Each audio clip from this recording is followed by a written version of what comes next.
Yeah, it's a huge hire, Ryan. It's really huge. And the receiver from Ohio State that was going there is now figuring out what he's going to do. That's the interesting part.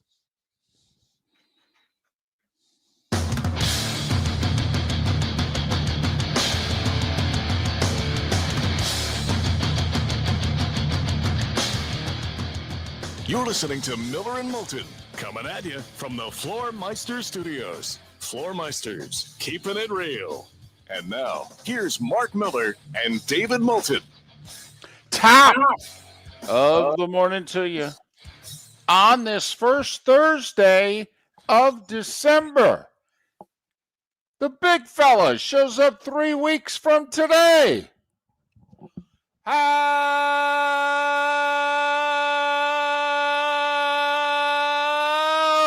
the heck are you, Miller and Moulton?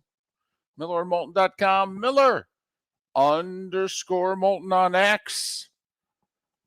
Top of the morning to you, Mark. How are you? I'm doing great. Good day yesterday. Good night last night. Got to bed early. Got a decent night's sleep. Wow. Ready for some football tonight. Ready for, I'm interested today in how interested our audience and you, for that matter, are about football this weekend. That's what I was thinking about this morning. You're right. It wasn't too long ago. You talked about this yesterday, how this weekend was a monster weekend. The SEC championship was a de facto playoff game for so many years. And I really, not to start the show with the poll question, but what's on my mind is the level of interest that our audience has in championship weekend, because I don't feel like there's a whole hell of a lot. So it's not working for you. No, and that stinks, because I got into a little trouble on Saturday by my wife, who was upset that my butt was glued to the couch all day watching football while she and my daughter and my mother-in-law were getting the tree all together. And she said to me, you and your son just sat there, you and Jake just sat there and watched football. And I went, yeah. As a matter of fact, we did. You know what I do for a living. You know how important football is to this show, and not to mention, I love it. And there are only a handful of, over the course of the year, there aren't that many college football weekends. And there are very few as special as Thanksgiving weekend. And championship weekend used to be a really big deal. Mm-hmm. And I'm wondering, and I get it if you're a Buckeye, if you're a Hoosier, if you're a Dog, if you're an Alabama fan, certainly the Duke Virginia game and the Georgia Tech BYU game have a lot of meaning. The Atlantic game has a lot of meaning. That's going to put a team in the playoff that's never done that before. So I can buy into storylines. I just don't have the excitement that I normally have heading into this weekend. Yep. Here's the problem. Big 12 championship game, sold out. Sold out. We'll have record attendance. I believe it's at Jerry's place. All right. Sold out. I don't know if they're going to do standing room only like they do for Cowboys games, but I think they've sold over 86,000 tickets. Remember, it's in Dallas. I think it's in Dallas. It's Texas Tech and BYU. The Big Ten championship game, sold out.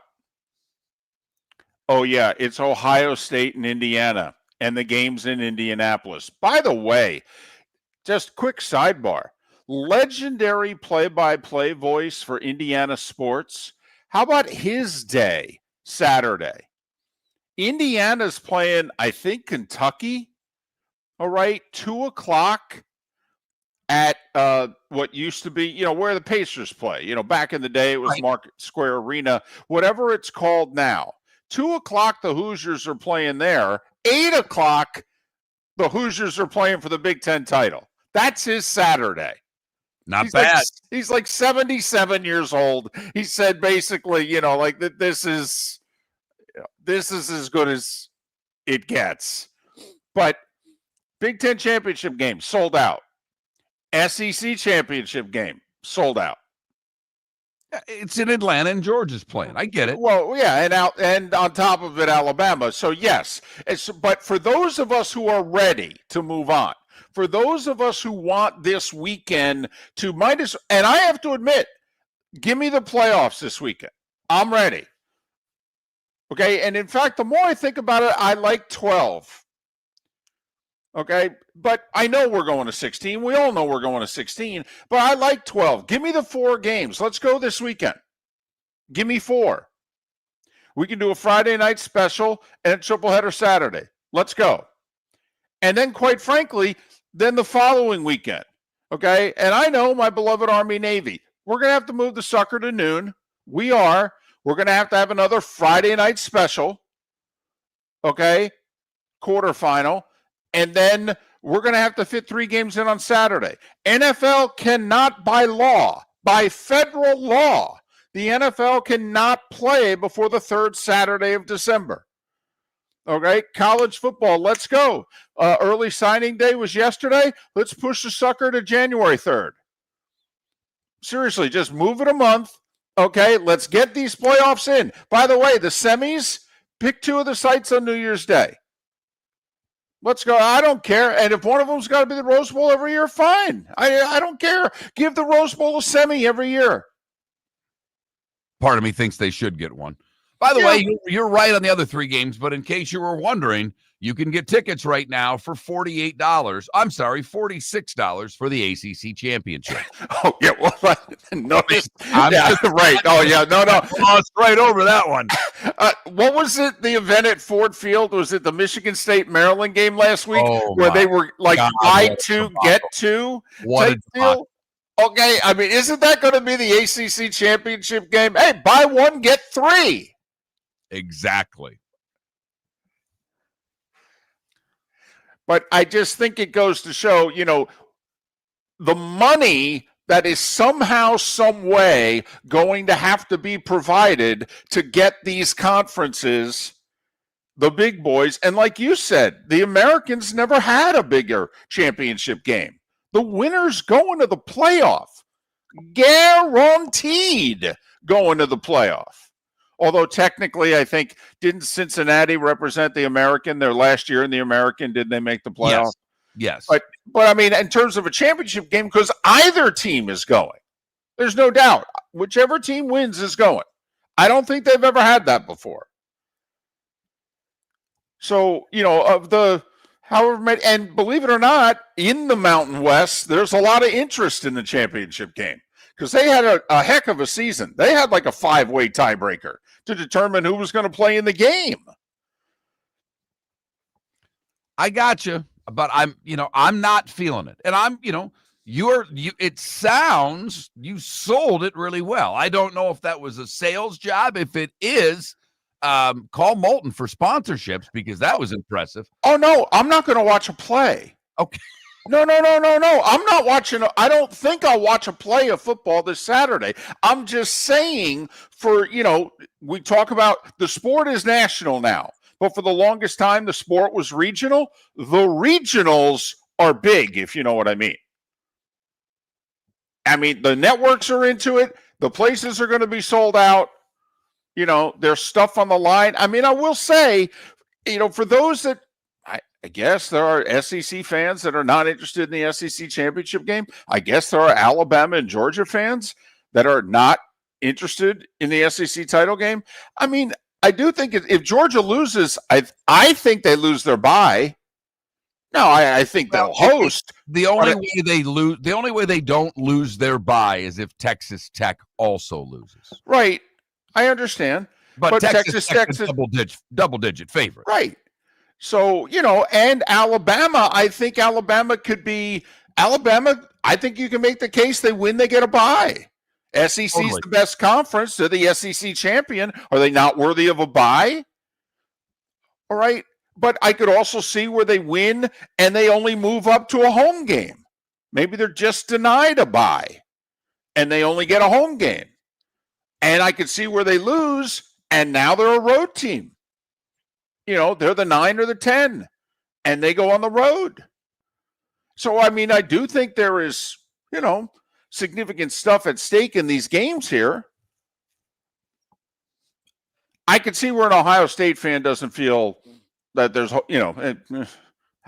okay, we beat Michigan. Okay, I mean, we beat Michigan, and we're going to be in the playoff, and we're going to get a bye. Okay, so, if we beat Indiana, okay, yeah, cool. All right. I mean, yeah, it'd be great at the end of the day to put a donut up this year. But, a little more interested in the results after Saturday.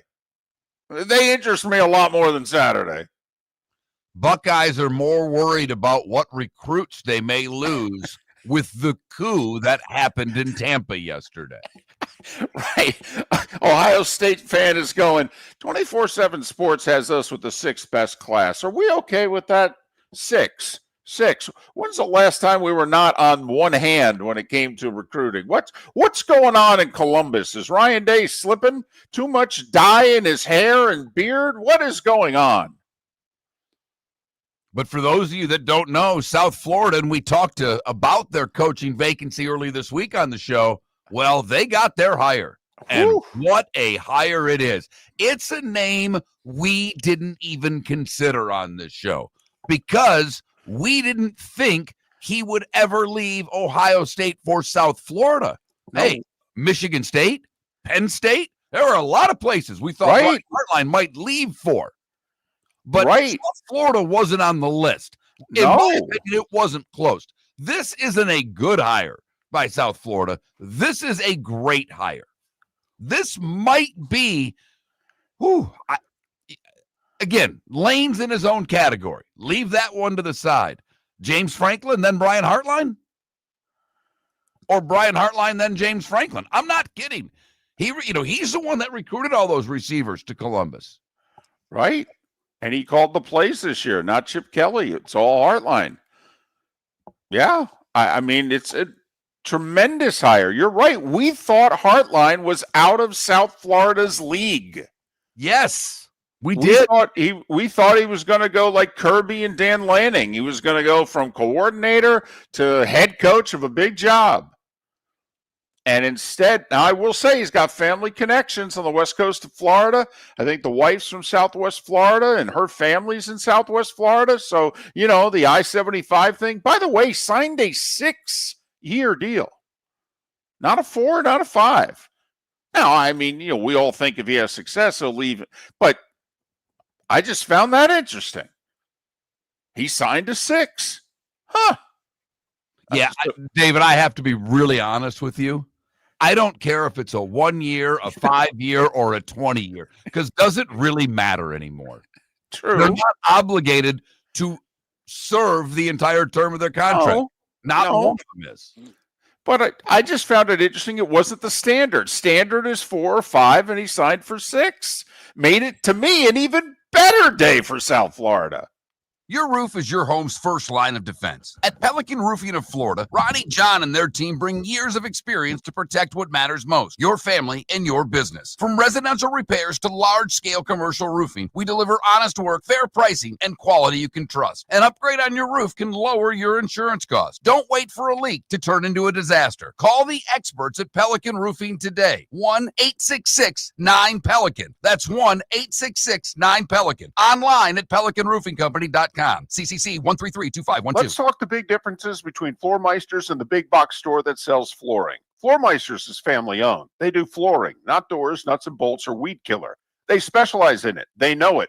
Floor Meisters backs their installer. So if there's ever an issue, good chance the boss, TJ, will come out and make it right. Floor Meisters prices beat the box stores every day of the week. When you think flooring, think Floor Meisters in Naples. FloorMeisters.com. Real people, real prices, real quality selection. The Floor Meisters, just keeping it real. American Paint Supplies is your one-stop shop for all your coating needs and has been for 30 years. American Paint Supplies is also your #1 Festool dealer in Southwest Florida. If you are a builder, cabinet maker, painter, or power tool enthusiast, Festool craftsmanship can be found at American Paint Supplies. Celebrating 30 years of service, and Festool is celebrating 100 years of excellence. Come to American Paint Supply for a perfect pairing of service and expertise on 6100 Shirley Street, Naples, off of Pine Ridge, or online at AmericanPaintSupplies.net. This December, watch the nation's best high school basketball players compete in the City of Palms Classic.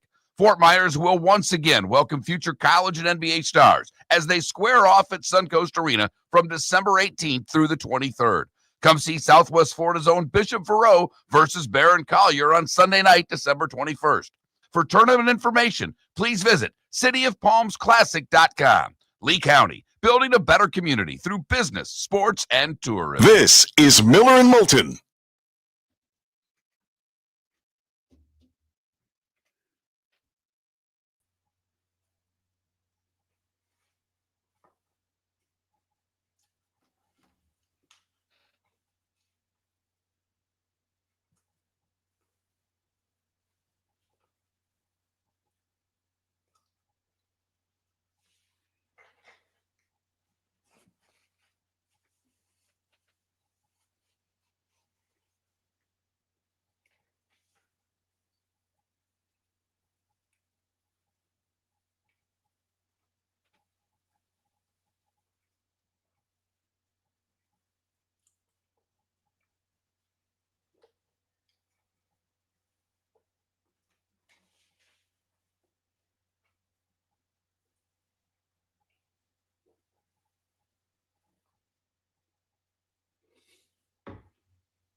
No, Mongo, he does not. We had a South Florida guest on earlier in the week.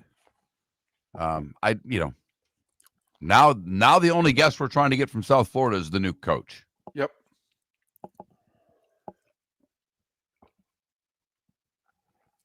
Would have to think the Heartline pressers next week. Could be Sunday, maybe Monday.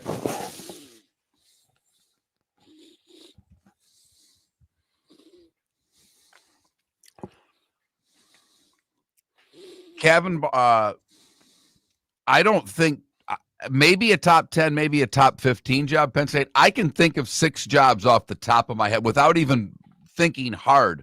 6 jobs that are better than Penn State, probably 7. In fact, 7 for sure. 8, 9. I think it's the 5th best job in the Big Ten. Oregon, USC, Michigan, Ohio State are all better jobs, in my opinion, than Penn State. And then in the SEC, line them up. Alabama, Georgia, LSU. I think Florida's a better job than Penn State.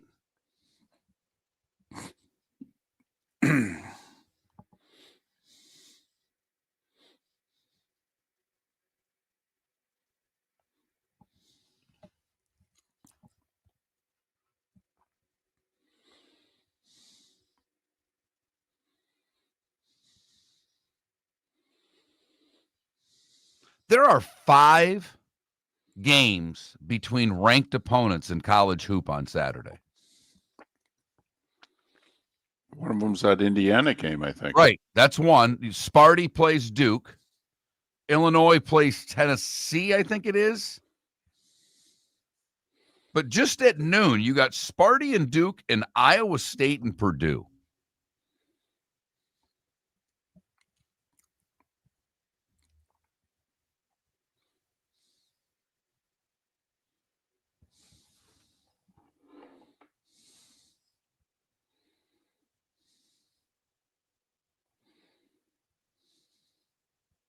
I don't think I did. If I did, I don't think it is. I said LSU's a better job than Florida.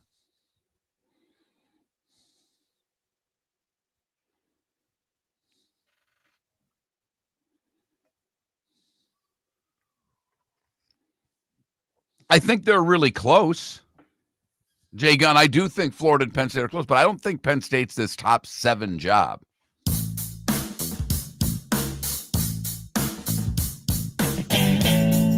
Welcome back to Miller and Moulton. Text the guys what's in your mind at 21,000. That's 21000. And now, here's David Moulton. 21 minutes past the hour. Thanks so much for being with us. Roy Cummings, JP Shadrick on the show today to talk Bucs and Jags. And with JP, we can even talk a little college football. I mean, he did the Iron Bowl. He's done about a dozen college football games this year. He's seen many of the big boys. We could get his thoughts. But that's coming up later on in the show. Do you care about recruiting rankings these days? Do I care about them? Sure. It's not, what it used to be, because it was everything before the portal. I mean, it was everything. So now it's a combination. I'm more interested in what 24/7 will do. What is it, a month from now? After the portal window closes, when they kind of do the combined. Yeah, I think it's going to be like mid-January, because I believe the portal, is it a 15-day period, or is that what they're now proposing? And by the way, I find it hysterical, the hypocrisy. This is how bad college football coaches are. The transfer portal is what it is when it is because of the coaches. They have had control of this. They're the ones that keep changing their mind. And therefore, that's why every year, every other year, it's being changed. So they don't know what the hell they're doing either. They don't. Now they want it after, they'd love it after the national championship game. I think it's a 15-day period starting January 2nd. That's the beginning day, yes. And it, goes to the middle of the month. And so, technically, could a player transfer who is on one of the two teams in the national championship game? Because I believe the game is on the 19th or 20th. Yeah, I think so. We did have the backup quarterback at Penn State last year leave for Missouri while they were still very much playing in the playoffs. Yeah, Missouri said, here's the offer. And like David and I have talked about with many offers, whether it's coaches, whether it's franchises. I mean, we've said this forever. There are times that you don't let them leave. Yeah, Missouri just said, listen, we need you now, okay? Because if the period ends and you don't take it, we got to get somebody. You say you're coming, we need you now. Also, if you play, you can get hurt. Yeah, it's not likely you're the backup. You get, 5 to 15 snaps a game. Because remember, Penn State actually tried to work Prisbula into the game last year. Yeah, they had packages for him. In fact, we did a Penn State game early in the season, and we said, listen, if you had him for that semifinal against Notre Dame, they said, oh, we had a package for him. Okay, would it have made a difference? Well, the game was tied mid-fourth, late fourth. Okay. They're like one interception away from them winning that game. I mean, yeah, they're driving. That pick changed everything. So but anyway. But speaking of Penn State, David, are they the sneakiest school in the world, or do they not know that they need a football coach? I mean, an all-time line yesterday. I have to give credit. David and I and our old producer, our original producer, John Cassio, text damn near daily. Damn near. And when it starts, sometimes it doesn't end. Yesterday, it started on the second hole for me and didn't end for me until the seventh hole. And I could have kept going, but I'm like, I'm going to play golf for the rest of the day. And his line yesterday was classic because it started with Hartline getting the job. That's how the whole thing started at South Florida. And he said, what is Penn State doing? Are they just planning on wheeling out Joe Pa's statue? And that, to me, was an all-time line. Are they the sneakiest school in the world, or are they a mess? Well, one has to believe that they're a mess because of the Sataki story. That, they were minutes away from having Sataki reportedly agree to become their coach, signed to become their coach, and BYU, as, he was being wheeled to the death chamber, so to speak, swooped in and were like, you're not going anywhere. Okay. The reprieve from the governor, i.e. the president of the university, i.e. our two biggest boosters. I.e. how the cookie crumbles. Mm-hmm. So one has to think that they had a plan. Whether he was choice 1, 2, 3, 4, 6, whatever it was, but they had a plan, because now you're at the point where either you've recouped and somebody who's still very much alive in a conference championship game or potentially in the playoff is still working, and you've got an agreement in place and it's in the drawer, and you're just going to take the slings and arrows until you win the presser. Okay. Or, holy Batman. And right now, I think you got to believe it's holy Batman. Because signing day did not go well for the Nittany Lions. Mark, name a school, and there's a very good chance that they're higher in the 24/7 recruiting rankings than Penn State. And I mean, name a school. Army, better recruiting class than Penn State. North Dakota State. Boston College, who was the worst Power 4 team in the nation, had a better recruiting class than Penn State. Yeah, Oklahoma State may have said, hold my beer, but yeah. Okay, By the way, they had a better recruiting class in Penn State. No, seriously, look up FCS schools.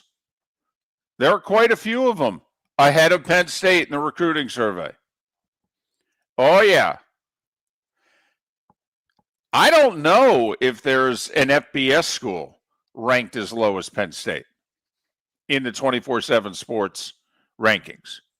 Let me just ask all of you a quick question. And David, you probably know the answer, but you might not. Have you ever heard of West Georgia? It's actually a college. Yes, they it is. Football. Yep. They're 3 spots ahead of the Nittany Lions in recruiting rankings, according to 24/7. I believe West Georgia. I didn't even know they had a football team. I believe until recently they were Division II. I believe it's a school that has made the jump to D1. I think they either have joined or in the process of joining the ASUN conference for non-football sports, I think.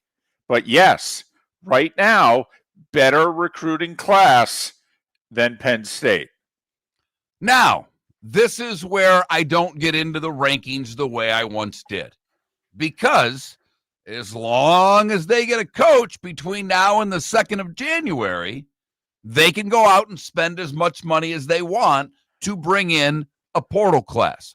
And as Bud Elliott said on the show yesterday, apparently the players in Pennsylvania that are going to graduate in 2027, high school players, that is an unbelievable class. Right. And he said it's far more important for them to worry about that class and piecemeal a portal class for this year. Okay, Bud follows recruiting like nobody's business. I'll trust him on that one. But for what it's worth, 24/7 Sports has Penn State ranked 150th in the recruiting classes. David, how many Division I programs play football at the FCS level? FCS or FBS, rather. I believe the number is 137. Right, and they're ranked 150th. Right. Okay. Mm-hmm. Have a nice day, Nittany Lions. Now, I have to admit, there's some talent on that roster. I mean, they could still be a competitive team next year, but we're just saying that right now, it's not a good look. The Cape Coral Police Department is growing, and they want you to be a part of it. They're hiring new officers. Starting pay is between $74,000 and $90,000, depending on your experience. And with a $10,000 hiring bonus, you could be making $100,000. Enjoy paid holidays, off-duty details, plenty of OT opportunities. They're also hiring dispatchers and professional staff. So go to capecops.com. Capecops.com. Be brave, be best, be Cape. Football season is back, and celebrate your game day with Jimmy the Beef Guy. We're talking tender, juicy Chicago beef sandwiches. Whether your party's for 10, 100, or 200, bring game day to your house with Jimmy the Beef Guy. The catering packages come with the beef, the gravy, the peppers, the bread, everything you need. 2 convenient locations, Fort Myers and Bonita Springs. Skip the ordinary and bring the beef. Jimmy the Beef Guy, Chicago flavor, Southwest Florida style. Call today or visit jimmythebeefguy.com. Tell him Miller and Moulton sent Let's talk the big differences between Floor Meisters and the big box store that sells flooring. Floor Meisters is family owned. They do flooring, not doors, nuts and bolts, or weed killer. They specialize in it. They know it. Floor Meisters backs their installer, so if there's ever an issue, good chance the boss, TJ, will come out and make it right. Floor Meisters prices beat the box stores every day of the week. When you think flooring, think Floor Meisters in Naples. FloorMeisters.com. Real people, real prices, real quality selection. The Floor Meisters, just keeping it real. Mark Miller for Sleep Treatment Direct. They are helping me with sleep apnea. And by helping me, I mean curing me. No more CPAP machine. No more snoring. No more tossing. No more waking up exhausted. Their expert team got me the right treatment, fast and hassle-free. If you want to feel energized and get rid of your snoring, call Sleep Treatment Direct today. 444-1741. That's 239-444-1741. Sleep Treatment Direct. Sleep safe and sound. This is Miller and Moulton.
So our buddy Reegs from Barstool, our college basketball guy, had a Moulton-like rant that he published after they, all in caps, 11 effing minutes without making a god shot is what happened.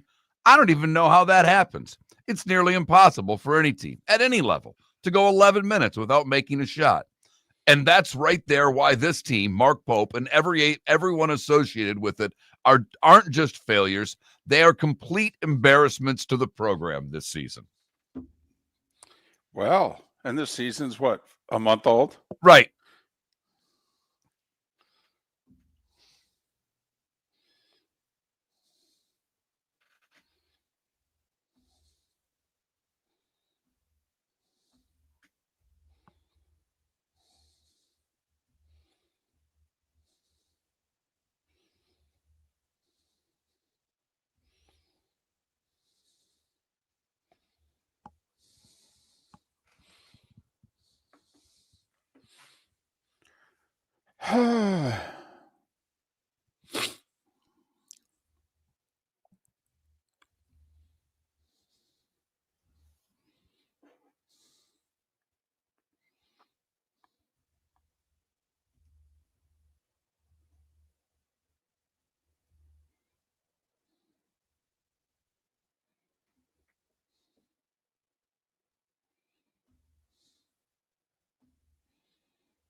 Today's National Cookie Day?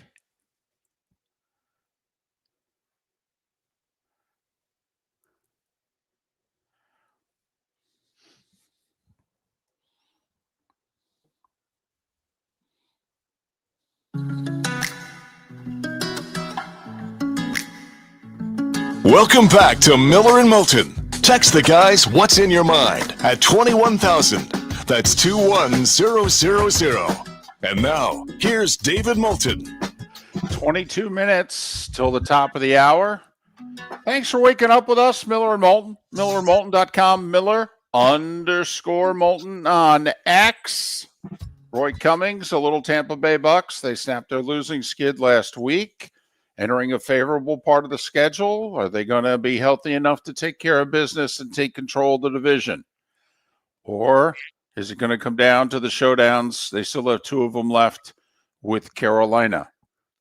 JP Shadrick to kick off the Diamond District bonus hour at 9 Eastern. Talk a little Jags, talk some college football with the Westwood One Touchdown Radio Network and Jags Radio Network voice, JP Shadrick. Time now for The Starting Five. 5 big stories you need to know. Here is The Starting Five. Brought to you by Lee County, Florida. Building a better community through BST, baby. Business, sports, and tourism. Thursday Night Football tonight. This is a good game. Damn right. It's a big game. Feels like a college football late regular season elimination game. Oklahoma, Tennessee, Oregon, USC type of feel to it. Cowboys and Lions in Detroit. Dallas on a 3-game winning streak, 6-5-1, game and a half behind the Eagles in the East, which is probably their best chance to make the playoffs. Detroit 7-5, struggling. Game and a half behind the Niners for the final playoff spot. 8:15 on Amazon. What are the Lions, like a 2.5-point favorite? Is it more than 3 that? at the moment. 3? 3. All right. 8:15 on Amazon. Other football notes. Ravens tight end Mark Andrews. Remember the thought? He's 30, entering the final year of his contract this year, and they're going to move on from him. They've got Derek Lively, and they're going to move on from Andrews. He's had a terrific Ravens career, but, it's just how things work. Well, Andrews is having a terrific season. Just got engaged earlier in the week. Yesterday, signed a 3-year contract extension at $13 million a year. First 2 years are fully guaranteed. Good for him. Kansas City, Chiefs are in trouble. Not just that they're 6-6. Their rookie left tackle, Josh Simmons, he's out at least 4 of the final 5 games of the regular season. Put on the injured list. surgery to repair a dislocated and fractured left wrist. Chiefs have the red-hot Texans Sunday night at Arrowhead. Chargers quarterback Justin Herbert did not practice yesterday. As of now, the Chargers are planning on him playing Monday night at home against the Eagles. Herbert broke his left hand, his non-throwing hand. He had surgery on Monday. Bulls, by the way, picked up Darius Slay just like that after he was placed on waivers. The Bills picked him up. So the Thanksgiving ratings are in. This just in. We watched the NFL like never before. Now, granted, many of the football ratings are up. They're doing a better job of tracking viewers than they ever have, and sometimes streaming numbers get thrown in, et cetera, et cetera. But Chiefs and Cowboys, folks wondered, hey, could they do 50 million? Okay, they might do 50 million. Well, they did 57 million average viewers, peaked at 62. Damn. That's like a really good conference championship game number, like a really good NFC championship game number, like really good. You know, and as many of you who hate the Chiefs, do we really think that they're not a good thing for football? And same could be said for the Cowboys. I mean, the complaining, and I'm guilty of it too with the Cowboys, how much they're talked about. Not talking about them, getting angry about it, but man, do people like to watch. It's the highest rated regular season NFL game of all time. All time. It was the highest rated Thanksgiving game by over 30%. All time. The early game on Fox did 48 million. That would have been the highest rated regular season NFL game of all time, if not for the game that followed it. 28 million stuck around and watched Bengals Ravens on NBC. That's the biggest number they've ever had. College football. South Florida with a coup. They get Brian Hartline, the Ohio State offensive coordinator, to be their new head coach. He signed a 6-year deal. Good for them. Hartline thought of as like the next Kirby, Dan Lanning, young coordinator who's going to go somewhere and be a big-time head coach at a big-time program. He's decided he's going to do it at South Florida first. Listen, this is one of those deals. If this doesn't work out, Hartline takes the blame. You can't blame South Florida. No. They hired the hottest coordinator in the game.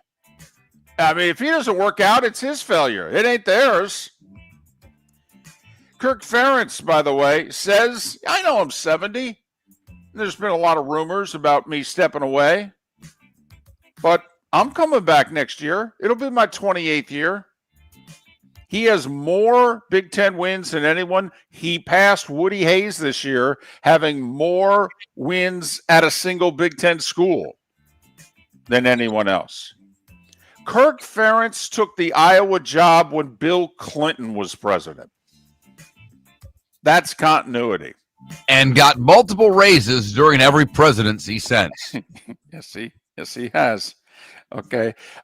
Chris Kleiman, who won 4 national championships at North Dakota State, then did a really good job for 7 seasons at Kansas State. This year didn't go well. Injuries. They did win their finale. They're bowl eligible, and that will be his final game. I think he's 58 years old. He didn't say it. His athletic director said it for him. He's leaving because of, what college football has now become. He was basically like, yeah, I'm out. This whole thing doesn't interest me at all. For what it's worth, 24/7 Sports is who we go by. Okay, we do that for 2 reasons. 1, we think they're the best at recruiting. And 2, Bud Elliott's 24/7 Sports, and Bud's been good to us, so we'll be good to him. They had USC with the number 1 recruiting class in the company, followed closely by Oregon.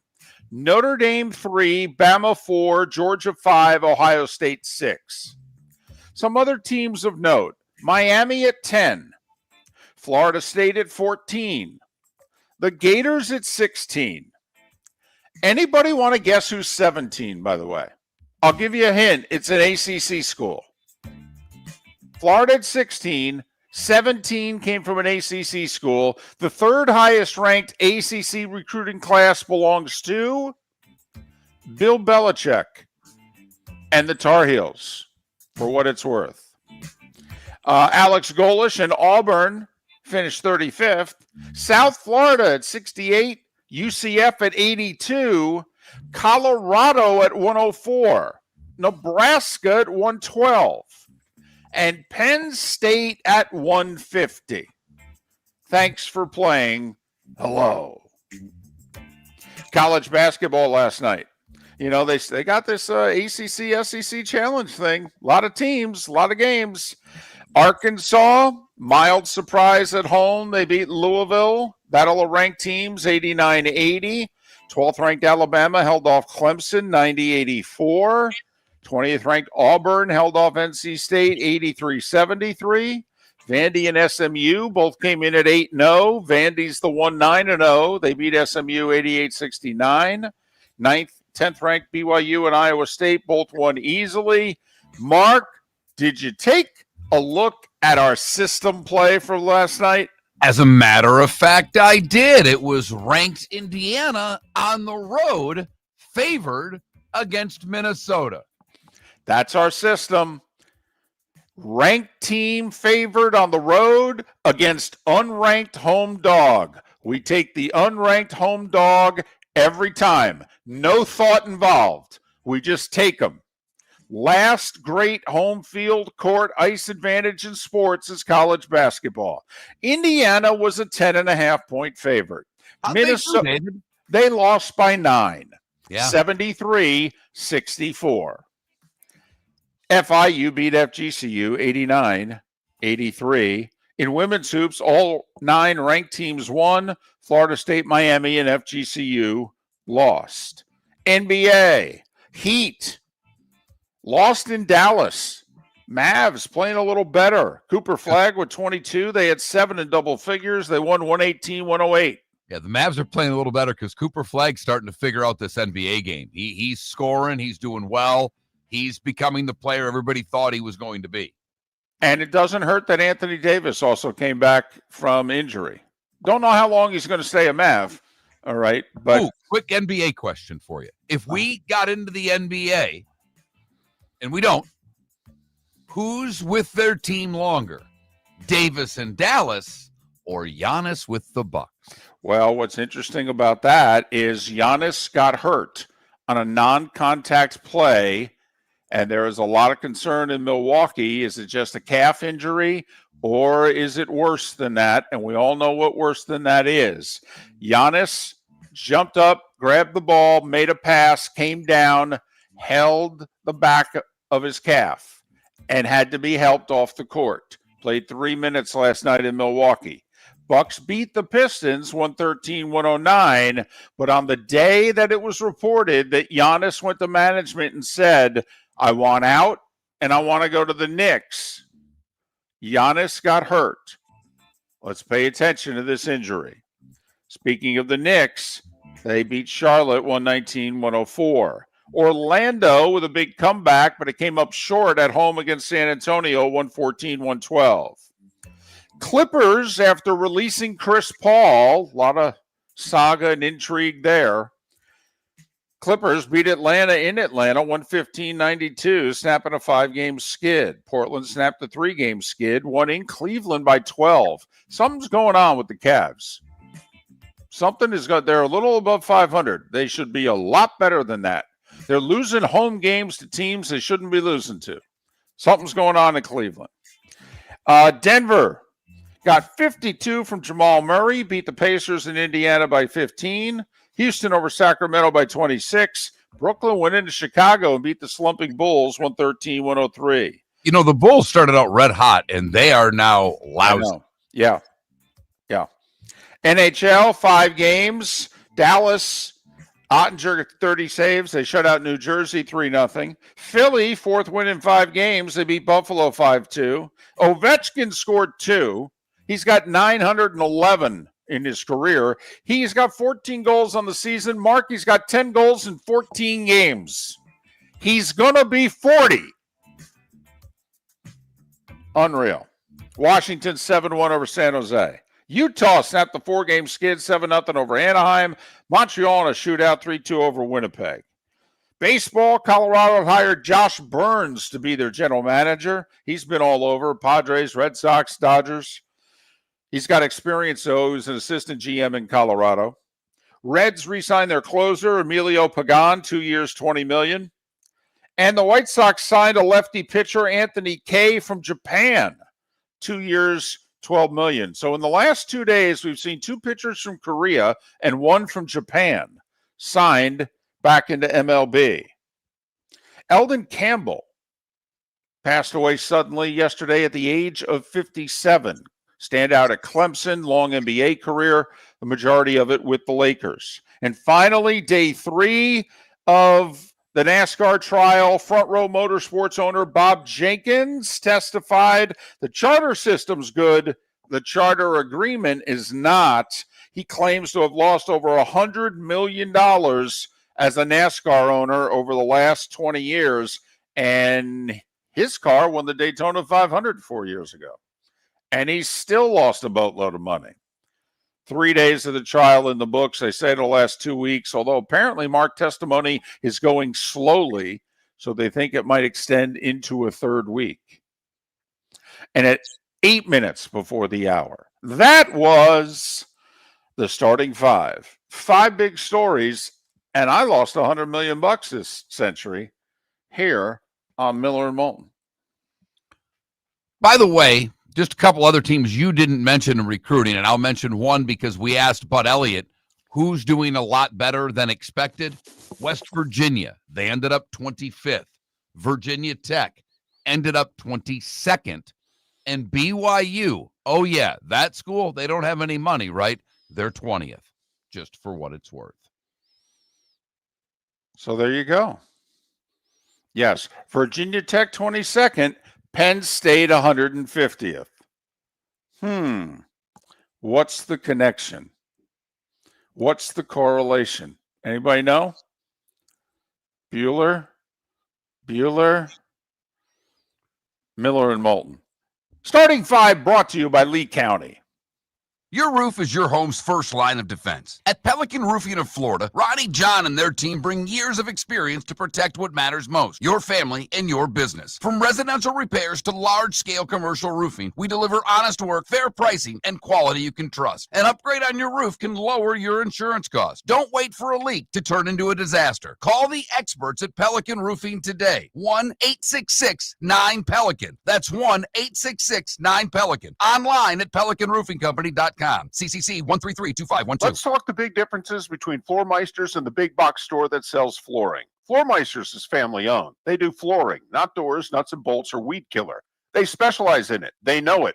Floor Meisters backs their installer. So if there's ever an issue, good chance the boss, TJ, will come out and make it right. Floor Meisters prices beat the box stores every day of the week. When you think flooring, think Floor Meisters in Naples. Floormeisters.com. Real people, real prices, real quality selection. The Floor Meisters, just keeping it real. At the Diamond District, we know what you want. Experience wall-to-wall diamonds during our Diamond event, November 21st through 23rd. This is our biggest event of the year, featuring an expanded collection of GIA certified diamonds, designer jewelry, and exclusive collections from Tacori. This is the perfect time to start your holiday shopping. More diamonds, more choices. November 21st through 23rd, only at the Diamond District. At the Diamond District. Mark Miller for Sleep Treatment Direct. They are helping me with sleep apnea. And by helping me, I mean curing me. No more CPAP machine. No more snoring. No more tossing. No more waking up exhausted. Their expert team got me the right treatment fast and hassle-free. If you want to feel energized and get rid of your snoring, call Sleep Treatment Direct today. 444-1741. That's 239-444-1741. Sleep Treatment Direct. Sleep safe and sound. Got a cracked window or foggy glass? Don't wait for the next storm to make it worse. Your local Glass Doctor Home and Business is just down the road and ready to help. From leaky frames to shattered panes, we've got the tools and the know-how to get your home or business storm ready. With flexible scheduling and our done right promise, you'll be in good hands. So before or after the weather hits, call your neighbors at Glass Doctor. Glass Doctor, Glass Doctor. Call the Glass Doctor, we fix your pains. Oh, yeah. American Paint Supplies is your one-stop shop for all your coating needs and has been for 30 years. American Paint Supplies is also your #1 Festool dealer in Southwest Florida. If you are a builder, cabinet maker, painter, or power tool enthusiast, Festool craftsmanship can be found at American Paint Supplies. Celebrating 30 years of service, and Festool is celebrating 100 years of excellence. Come to American Paint Supply for a perfect pairing of service and expertise on 6100 Shirley Street, Naples, off of Pine Ridge, or online at AmericanPaintSupplies.net. This is Miller and Moulton.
I forget who it was in the chat room that asked about Heartline. Yeah, Heartline has a buyout. We don't know the contractual terms yet, but every coach has a buyout. Heartline was making $2 million as offensive coordinator at Ohio State.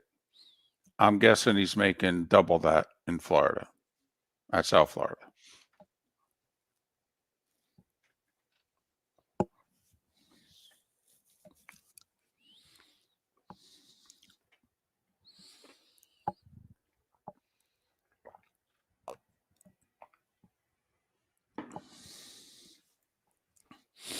Bleezy, Mark's daughter, I don't think is a NASCAR fan anymore because they got rid of the M&M car. Yep, that was her car. That was it. Was that Kyle Busch? Yeah, the one everybody hates, right? All right. I have not. I can't tell you the last time I turned a NASCAR race on, David. I don't know if I put a race on this whole season. You didn't watch Daytona? No. Huh, I don't ever really watch. No, but I don't. That's not a bit. I know it's the Super Bowl racing and all that. That, whatever. Okay. I mean, the final hour is usually good every year. So I just didn't know. There's a bunch of crashes. Yeah, there's at least one big wreck. So I didn't know if you threw on the final hour.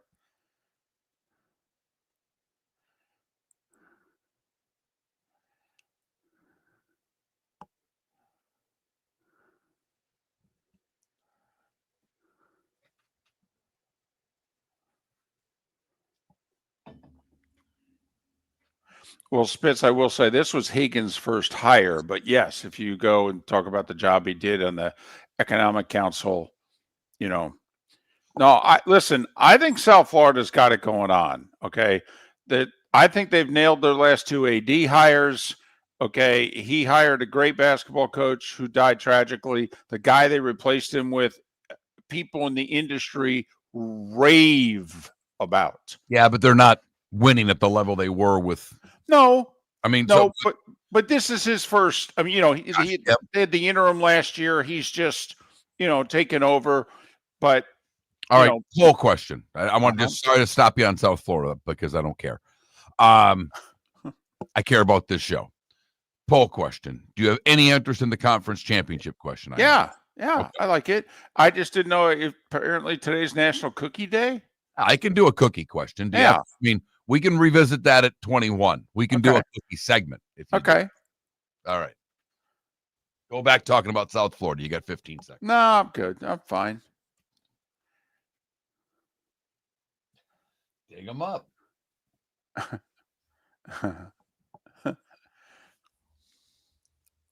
Or as my wife said, what's all the talk about the dead guy?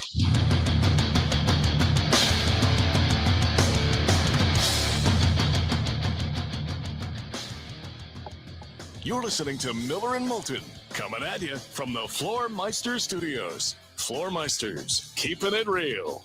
And now, here's Mark Miller and David Moulton.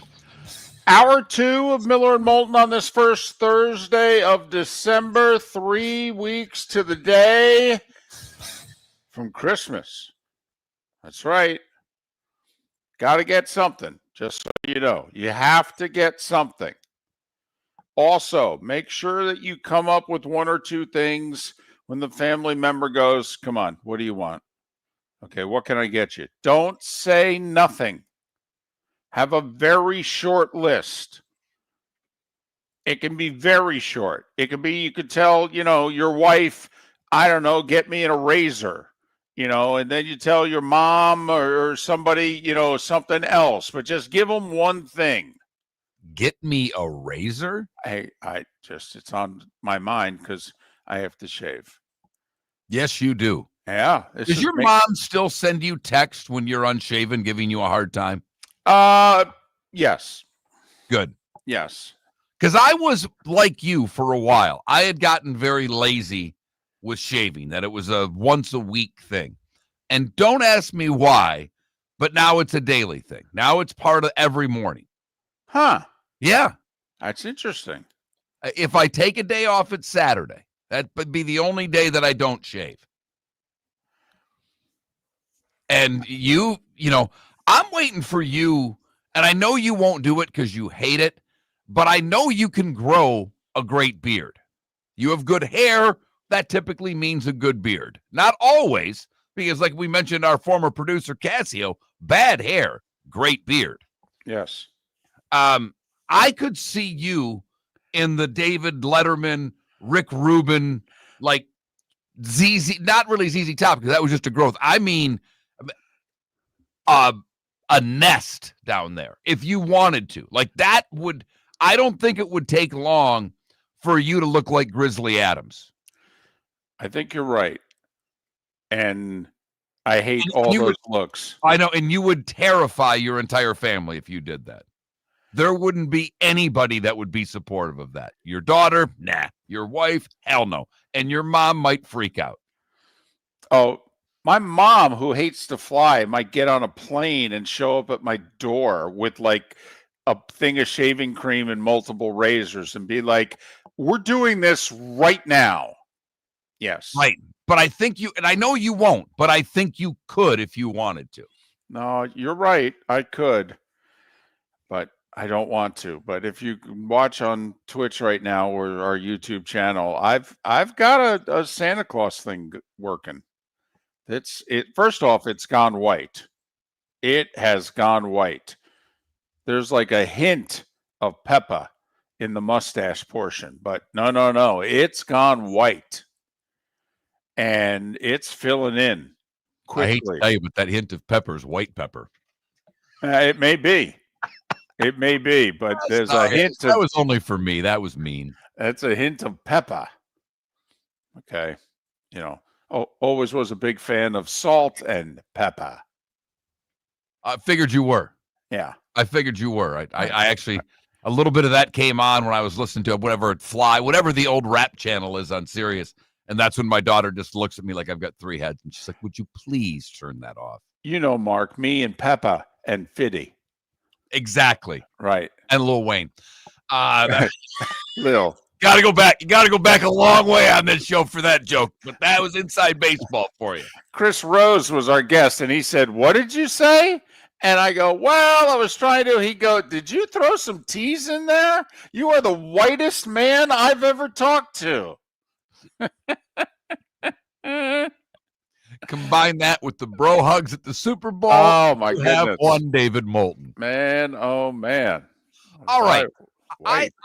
I had thrown this out before the show, and you're going to let me. You had your John Gruden poll question a couple of days ago. Right. I have my poll question today. I came at David at 5:40. Believe it or not, what an incredible morning. David had his headsets on at like 5:47.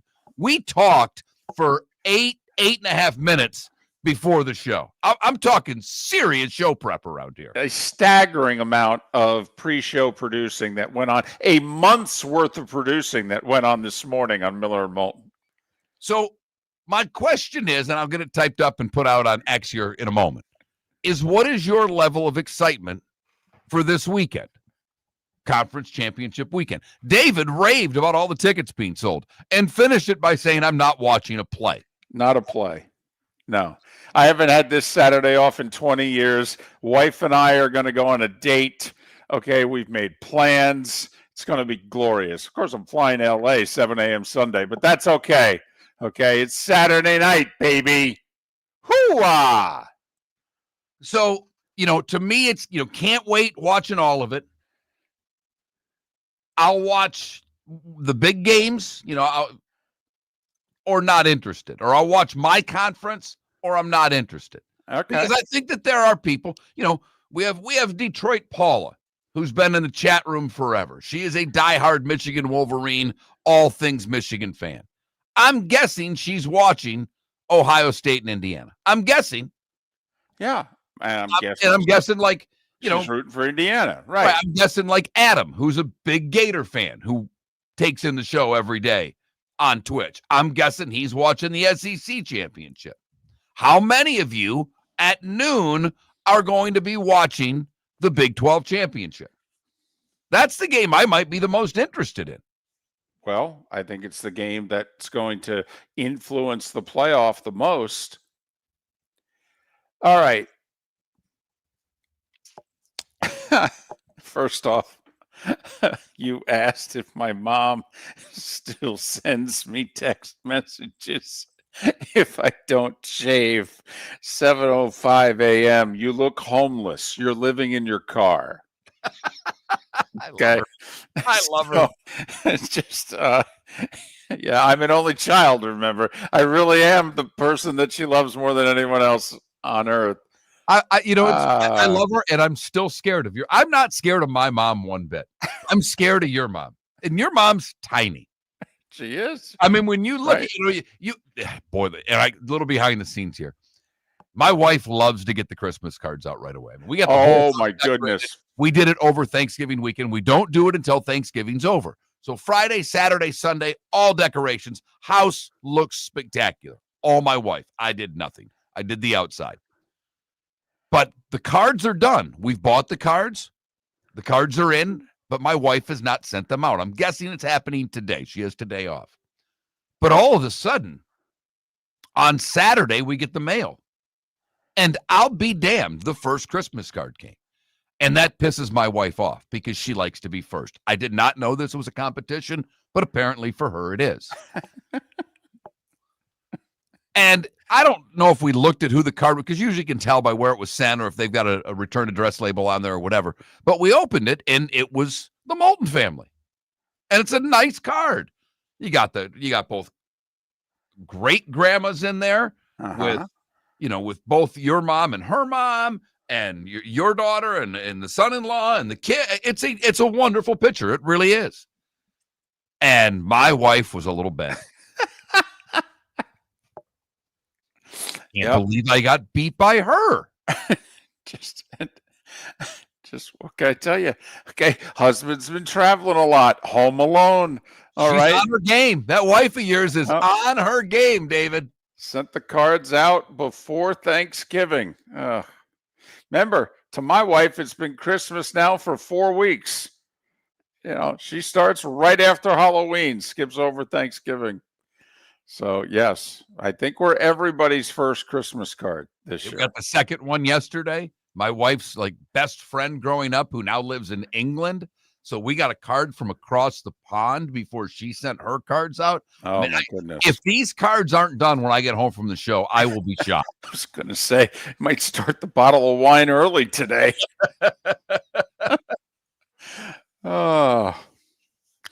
But yes, the conference championship games, I think the one with the most impact is the Big 12. All right, I do. Not to say that the other games won't be terrific.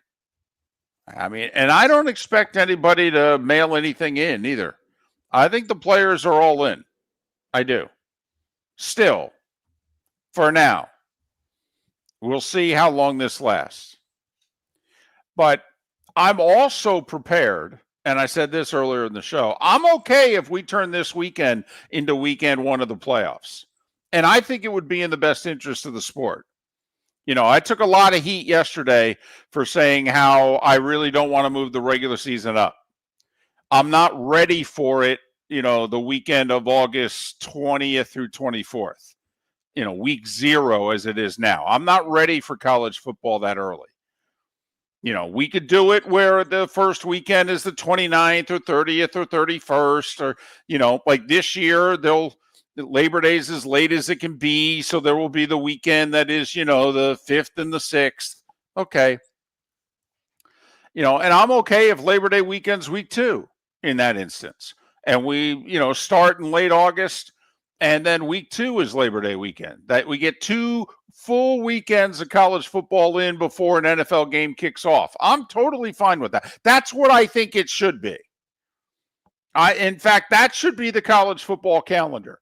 2 weeks before the NFL kicks off, and schedule accordingly, by the way. And so that, quite frankly, if week 3 is a little weaker, well, people have NFL on the brain. They will have had it from Thursday night, the first game of the year. I think you can get away with it.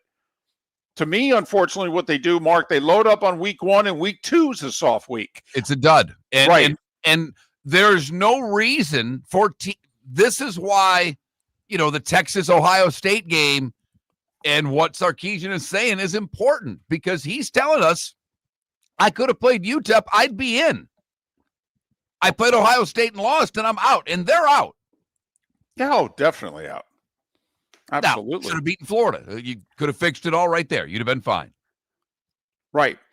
I mean, we said it going into that game. The loser of this game can only afford one more loss until the day comes. Now, we may listen. This will be interesting if Alabama loses the SEC title game. We all believe are going to have a team in the playoff with 3 losses. Granted, the third loss will have come in a conference title game. It's not as if they were a 9-3 regular season team. They'll be a 10-3 team in the playoff. But okay, I mean, just, you know, how many barriers are we going to keep knocking down here? How far down are we going to go before we get to 16? So what's your level of interest for the conference championships? Watching all of it? Watching as much as you can? Watching my conference? Or are you like David, not watching at all? Miller_Moulton, that Mark Miller, the David Moulton on X. Let's talk the big differences between Floor Meisters and the big box store that sells flooring. Floor Meisters is family owned. They do flooring, not doors, nuts and bolts, or weed killer. They specialize in it. They know it. Floor Meisters backs their installer, so if there's ever an issue, good chance the boss, TJ, will come out and make it right.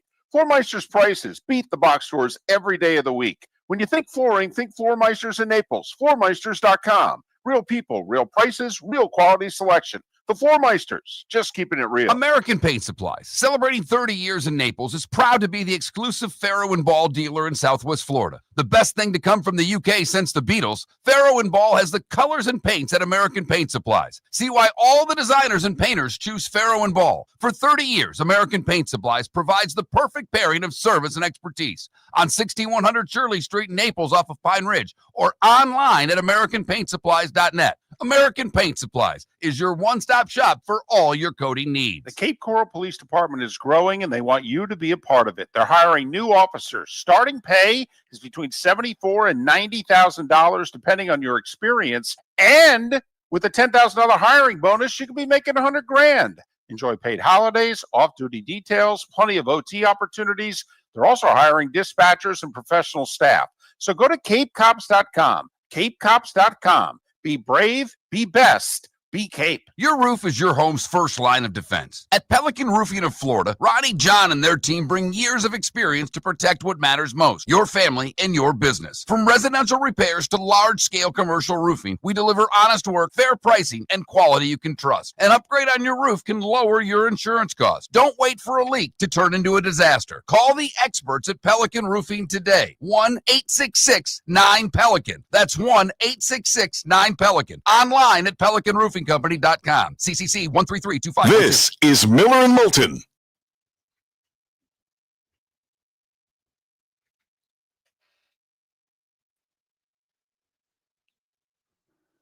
You know, I know none of you probably care, but I get a tickle out of this every morning because when Felipe was here, Felipe used the restroom more than any other person in a 4-hour show I've ever come in contact with.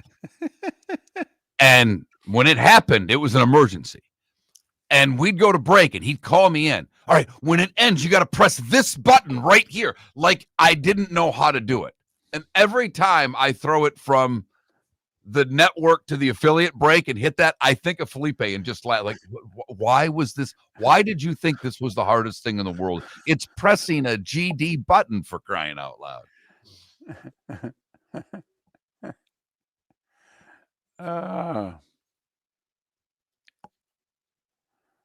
And Robes, yes, they have. Yes, the wives have met. They get along very well.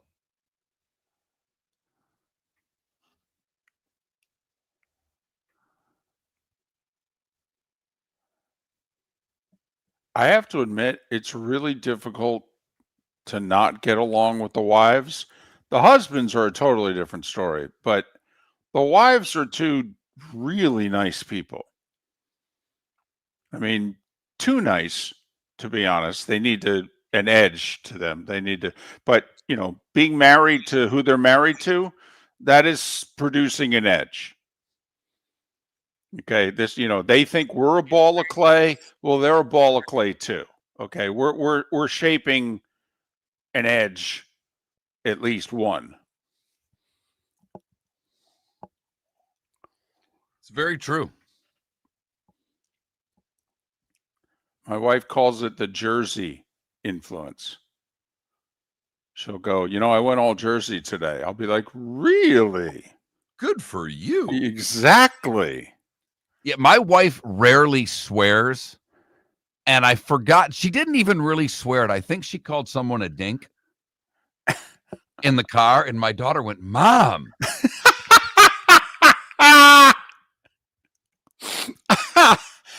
That's funny.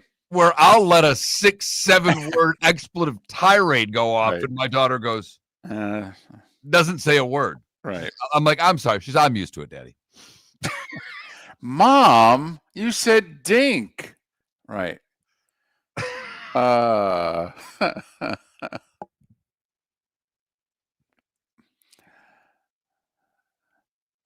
will say my daughter got her soul from her mother, which is awesome. But she got her personality and attitude from her dad. Got that right. Golly. I had a dime for every time my daughter said, Mom, you just got to toughen up. I just got to put my head down, turn away, leave the room. She'll be like, oh, no, you get in here. This is your influence. I go, yes, it is. I'm proud of it. And so far, that seems to be a similar fate with my daughter because she's got the sarcasm. She's got the bite. But right. She also is. She's a pretty kind young lady. Right. So that's I think that's knowing your spouse and you knowing mine. Okay, if we could have drawn it up, that would have been the combo. Yes. Their soul, our snark. Right.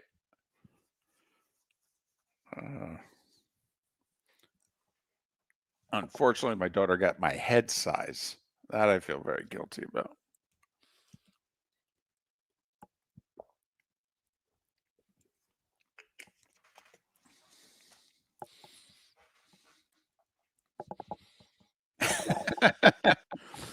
Come Tech will always have that moment too.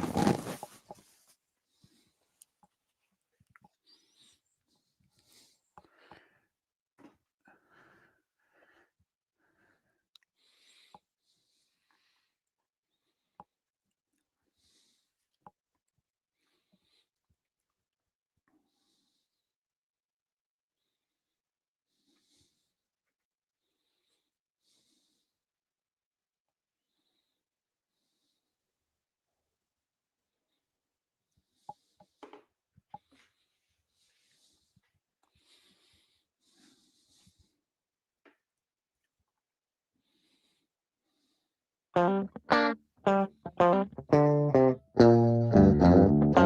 listening to Miller and Moulton. And now, here's Mark Miller and David Moulton. 21 minutes past the hour. Roy Cummings coming up at the top of the hour. Miller and Moulton, millerandmoulton.com, Miller_Moulton on X. So how many poll questions you got up there, big fella? Just one. Right now, just the conference champion one. Okay. But there's a bigger issue at hand than how much of the conference championships people are watching this week. Okay. I wanted us to get to this because I thought we'd have it up by now, but this is, are we debating the choices? Is that why it's not up? Correct. Okay. Correct. Today is apparently National Cookie Day. First off, that's a really good day. It is. I mean, and it's funny. I had to double check. Someone said it in the chat room, and I have it's nationaltoday.com is the website. It's not on there. And I'm like, how are they missing National Cookie Day? Is this person wrong? right. So I had to search, when is National Cookie Day? It is indeed today. And there are plenty of places that are giving you deals on cookies. So if you're a cookie fan, today is your day. Ooh, is there a place that's just giving out a free one? I'm just curious. Or is it all, buy one, get one, that sort of deal? Buy two, get one. But I'm just curious if there's a place in which if you just go in, they can go, here you go. Here's a cookie.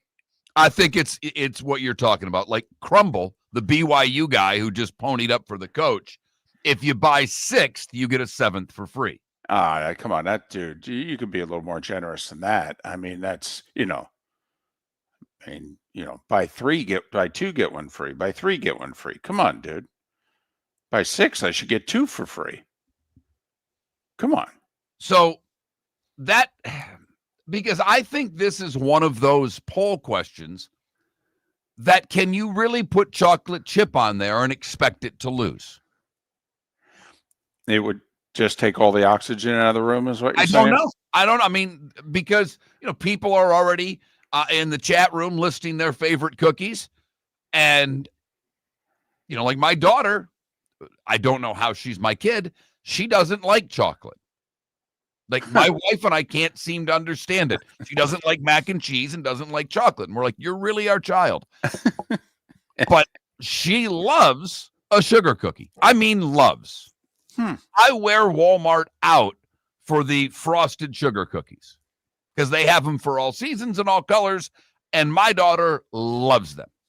My wife is a great cookie maker. I'll put her Snickerdoodle, Snicker Surprise, whatever she likes to call it, up against any cookie on the planet. It's remarkable.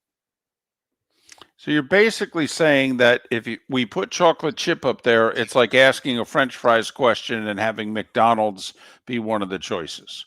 That we know McDonald's is going to win, so we just probably need to exclude McDonald's and go with others. I don't know. I mean, the sugar cookie, the chocolate chip cookie. I'm a big fan of the peanut butter cookie. I love me a peanut butter cookie. Okay. That's 3. I mean, there are some of you out there, and, I'm waiting. You know who our one guest is, our lawyer buddy that comes in, and he'll start getting foodie. It's the oatmeal raisin with white chocolate truffles on it or something. He'll come up with something to make himself feel good about his cookie choice. Right. We'll say, is oatmeal raisin our 4th choice?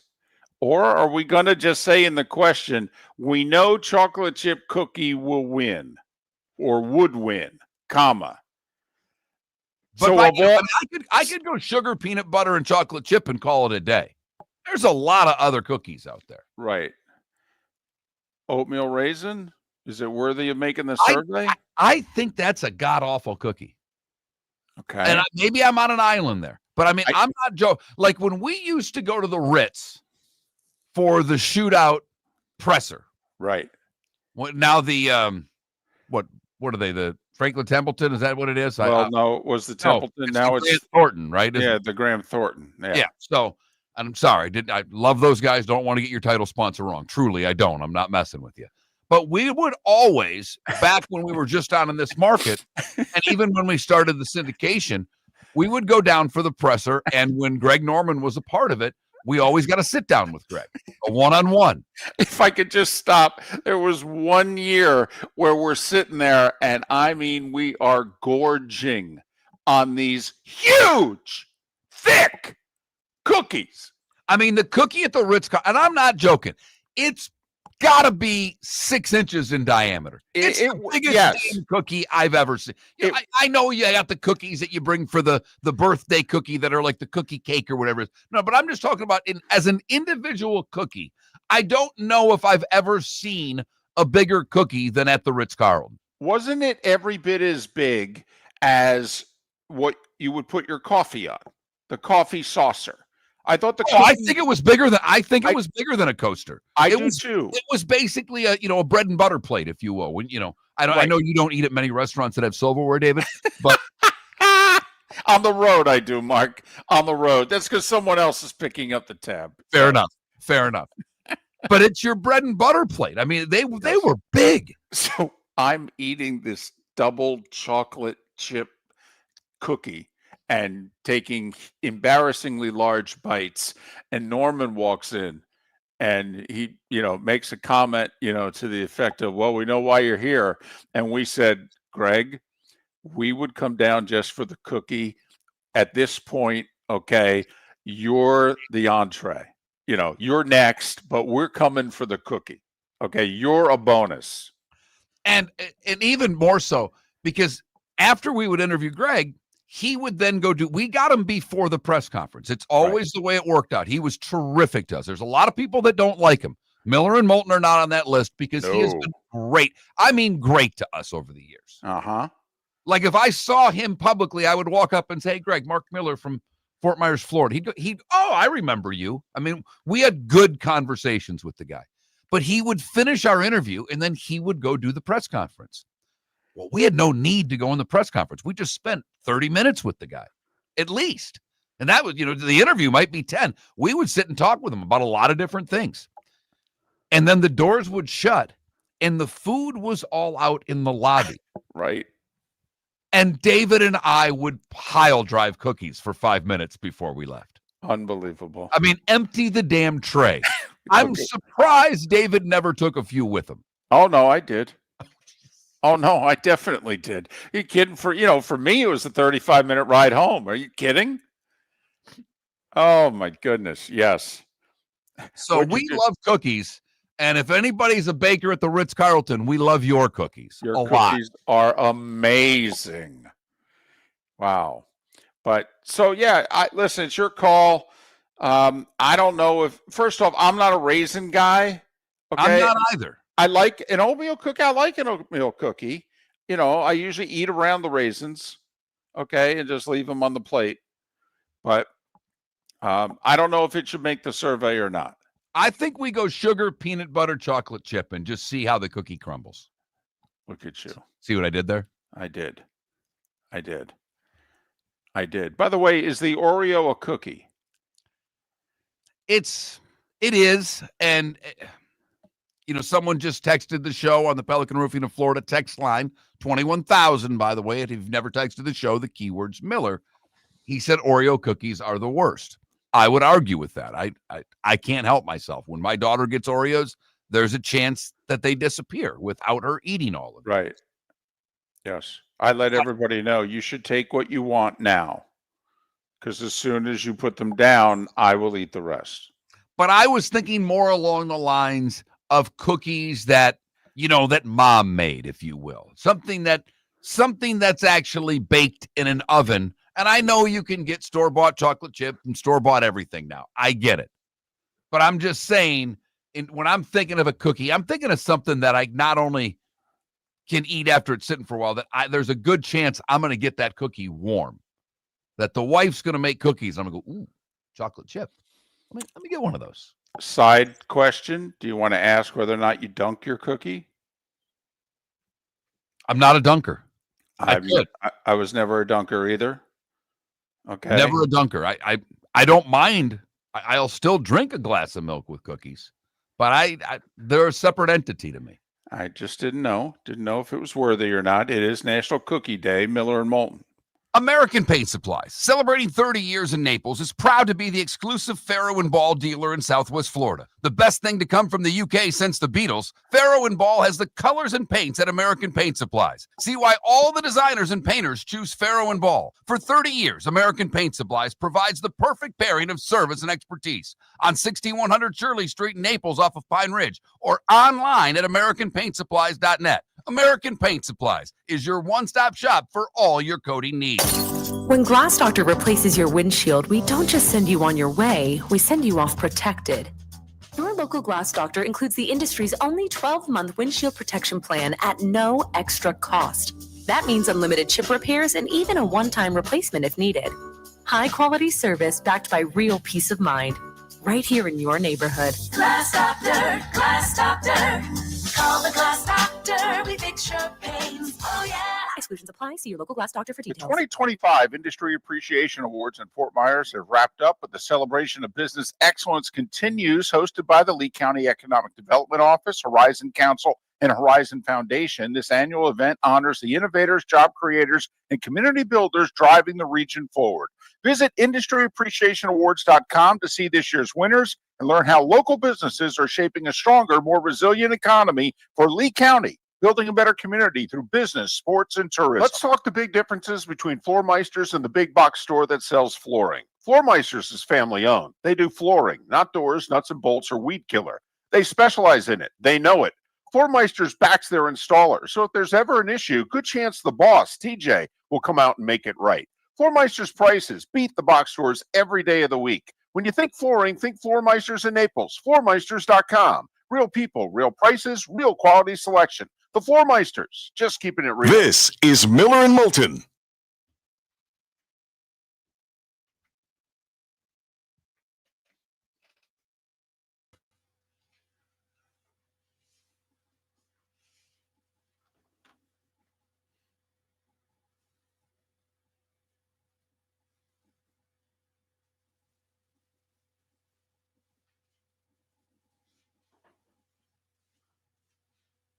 All right, I see where you're coming, Javier. That makes sense to me. A belt, Yinzer, talk to me. Is that a cookie?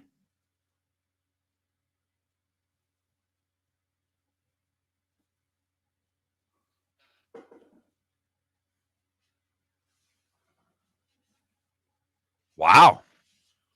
I will say, and I don't eat them that often. I really don't. But it's one of the things because I'm a member of a club, whatever. I'm a member of a poor man's club. Don't kid yourself. And I got in for cheap. I couldn't even afford it now.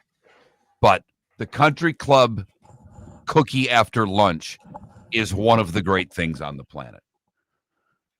Like if you're ever down here, David, I need to bring you to my club for lunch because like I was just saying, one of the country club things, and they all do it. It's not just my club. After lunch, they bring you cookies. I don't know of a club that doesn't do it. I don't know, and they're warm. It's scary. Oh, of course I've had an Oreo ice cream sandwich.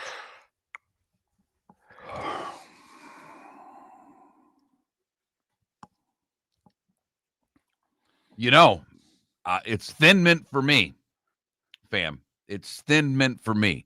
For the wife, it would be the Samoas.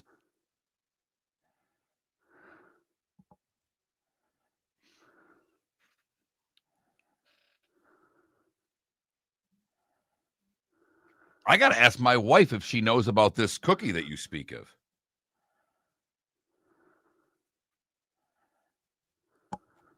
Oh, let's see.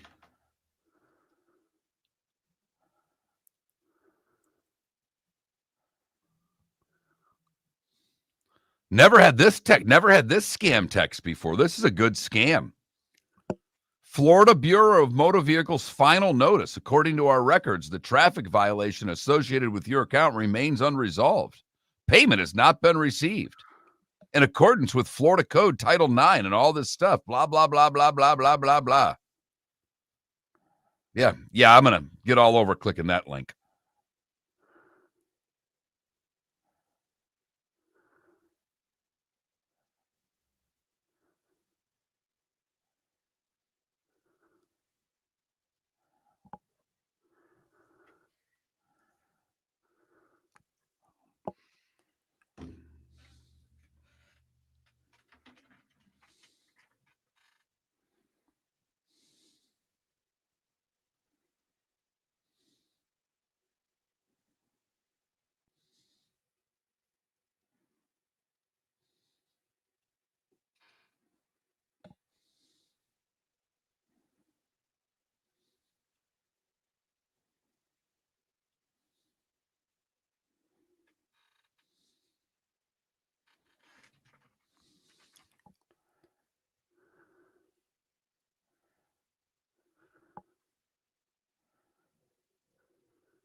Yeah, that's a new. I've never seen that one, Sled Puppy. I mean, that's a good scam. I do understand how vulnerable older people can fall for some of the email and text scams out there.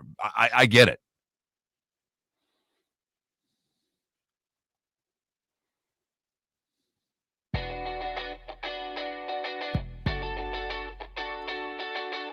You're listening to Miller and Moulton. And now, here's Mark Miller and David Moulton. 22 minutes till the top of the hour. That's when Roy Cummings will join us to talk Tampa Bay Bucs. JP Shadrick in a little more than an hour to talk Jags and some college football here on Miller and Moulton on this first Thursday of December. Thanks so much for being with us. Miller and Moulton broadcasting from the Floormeister Studios. Floormeisters, just keeping it real. So one of our poll questions is sports.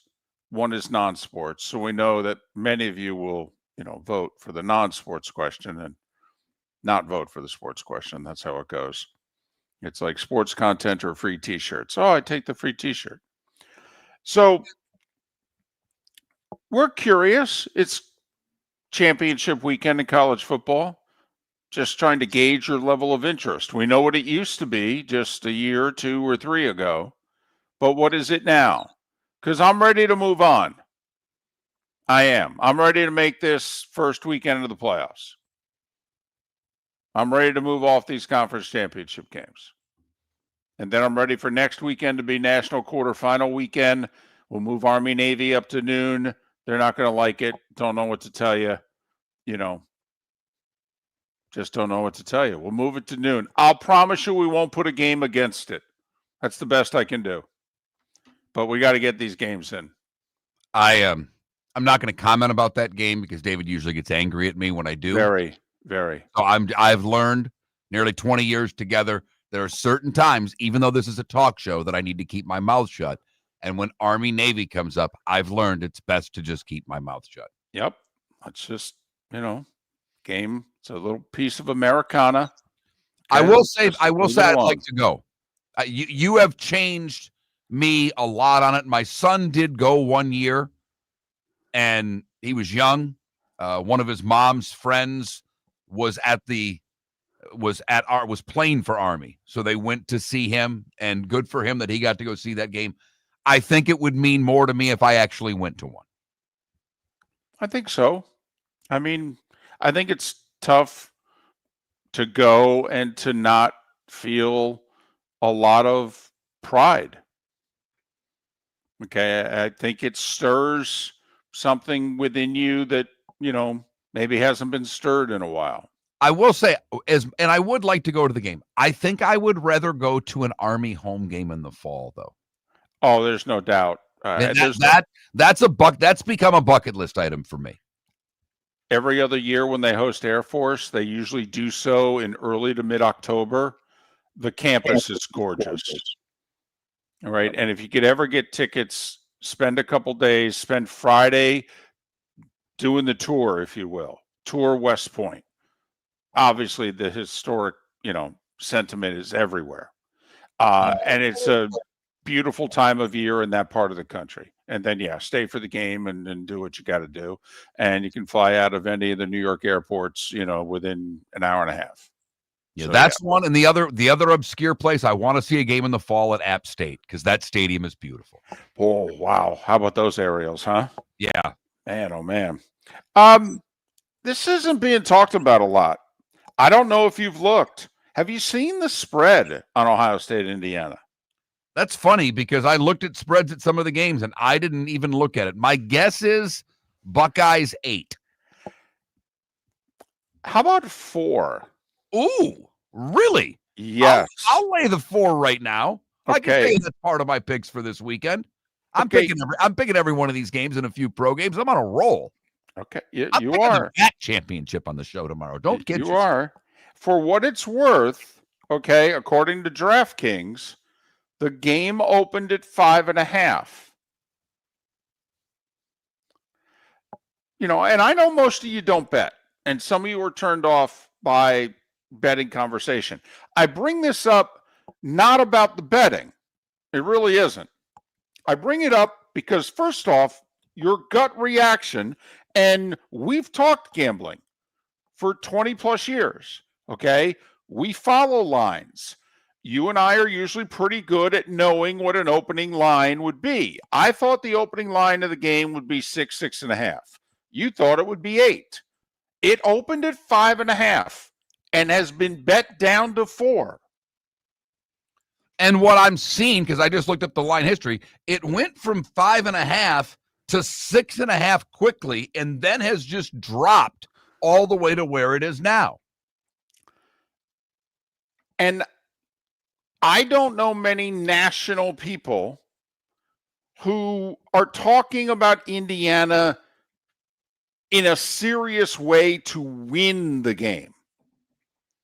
I've heard them talk about Indiana in terms of being more competitive than they were last year in the game. The game was at Ohio State 1, and 2, Indiana's special teams were awful in that game. Indiana's offensive and defensive units, by the second half, Indiana offensively had been figured out, and they didn't have much going for them. But in the first half offensively, if you just went offense and defense, it was a very even game.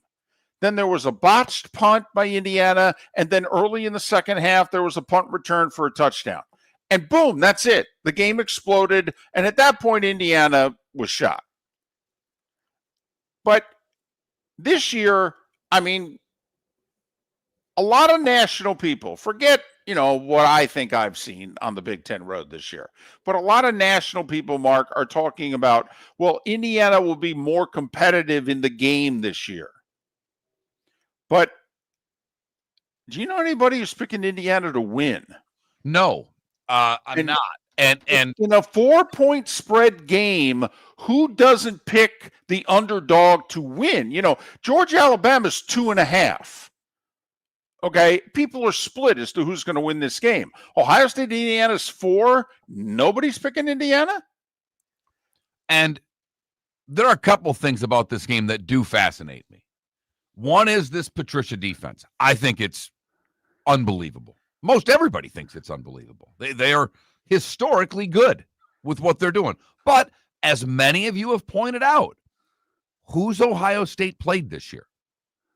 Not a lot of great offenses. Not really any great offenses. And I got to admit, listen, I don't want to say I feel badly for Ohio State. They're the defending national champs. They're undefeated. They're number 1 in the country. They beat Michigan. What's there to feel badly about for Ohio State? But I will say this, nobody was criticizing the Ohio State schedule 3 months ago. In fact, we were pointing out how surprisingly tricky the Ohio State schedule was. Opening with Texas, finishing with Michigan, on the road, in between road games at Washington, Wisconsin. Oh, yes, they're going to have the, quote, big showdown with Penn State. We mentioned that, hey, they got like 5 games this year in which you're like, they better show up. They better be ready to play. Okay? I mean, the schedule was, come on. Did anybody think Penn State was barely going to be bowl eligible? And look at Illinois disappointed as well. Illinois was going to be a better team. They were on the road at Illinois. That had been a tricky spot for the Buckeyes historically. Right. Not that they didn't win there, but it wasn't a foregone conclusion that they would win and win convincingly. Right. Penn State's preseason top 3, Illinois' preseason top 12. Some of us talking up Washington and Wisconsin as, solid 8-4 Iowa type teams this year. And Washington was. Wisconsin wasn't. And yet everybody now looks at the Ohio, who did they play? None of you were saying that 3 months ago. None of you. But I think there's a couple of things in play here. Not just the Big Ten championship, but let's just say, for sake of argument, Indiana can move the ball against Ohio State because no one's done that. Well, don't you? We don't really have any sort of a model as to a way to successfully attack the Buckeye defense. Well, there are 10 teams or 9 other teams. I'm not going to count the ACC champ and the American champ in this. But there are 9 other teams that think they can play the Buckeyes and perhaps beat them. Don't you think that Ole Miss and Georgia and Alabama are going to want us, if Indiana's successful, what did they do to be successful? Even if Indiana doesn't win the game, where are they having their success offensively so that other teams in this playoff can replicate it? And if the Buckeyes do what they've done to everybody else, which I think Illinois scored the most points on Ohio State this year with 16, then what? Because most everybody believes that not only is Ohio State the best team in the country, they think that there's a pretty big area between 1 and 2. And Indiana's been number 2 for a while now.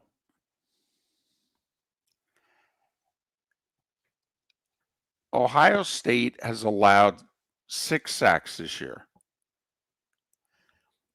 Here's a stat that I think will surprise you, though. They've played with the lead early all year, basically. And it's a vaunted defense, as you just mentioned. How many sacks does Ohio State have this season? No idea. I believe it's only 25. Basically 2 a game.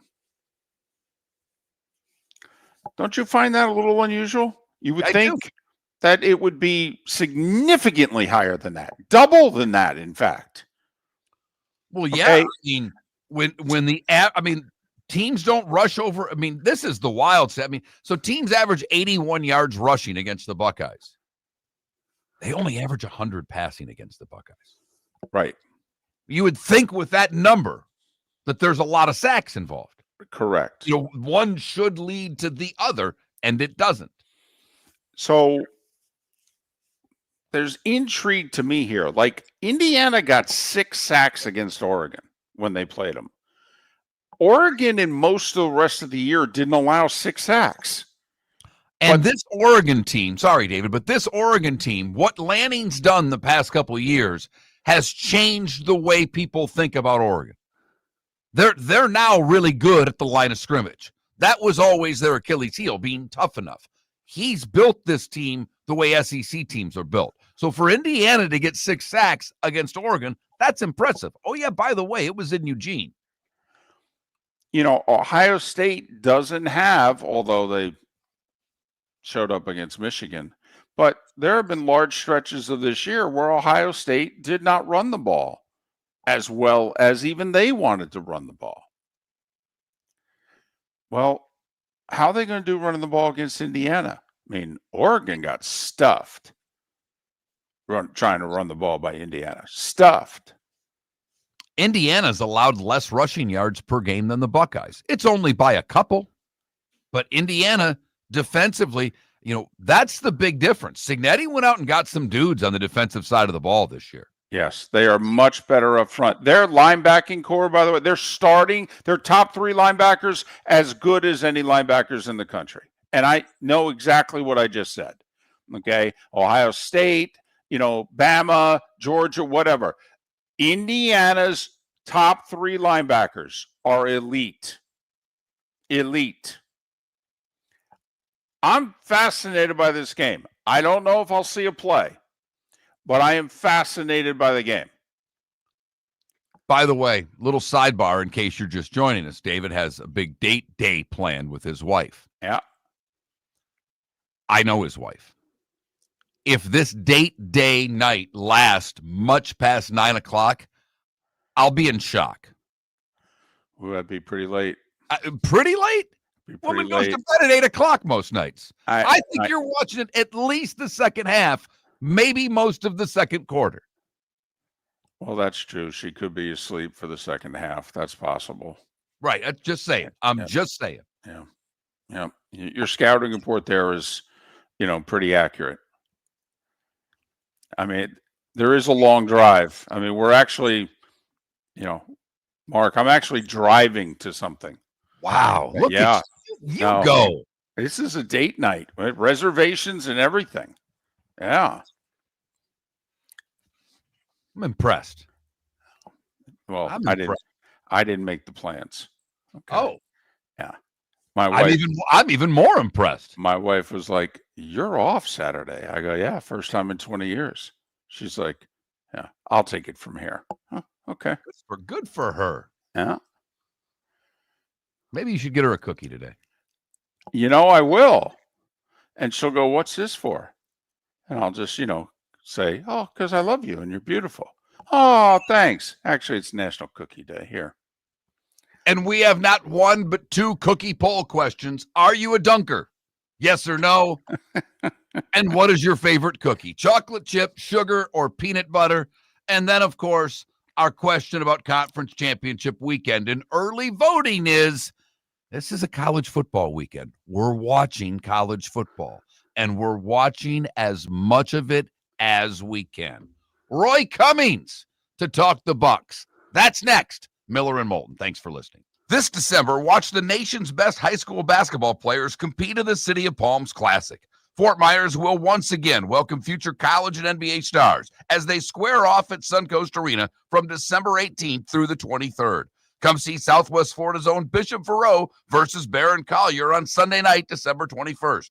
For tournament information, please visit cityofpalmsclassic.com. Lee County, building a better community through business, sports, and tourism. Your roof is your home's first line of defense. At Pelican Roofing of Florida, Ronnie John and their team bring years of experience to protect what matters most, your family and your business. From residential repairs to large-scale commercial roofing, we deliver honest work, fair pricing, and quality you can trust. An upgrade on your roof can lower your insurance costs. Don't wait for a leak to turn into a disaster. Call the experts at Pelican Roofing today. 1-866-9-PELICAN. That's 1-866-9-PELICAN. Online at pelicanroofingcompany.com. CCC 1332512. Let's talk the big differences between Floor Meisters and the big box store that sells flooring. Floor Meisters is family owned. They do flooring, not doors, nuts and bolts, or weed killer. They specialize in it. They know it.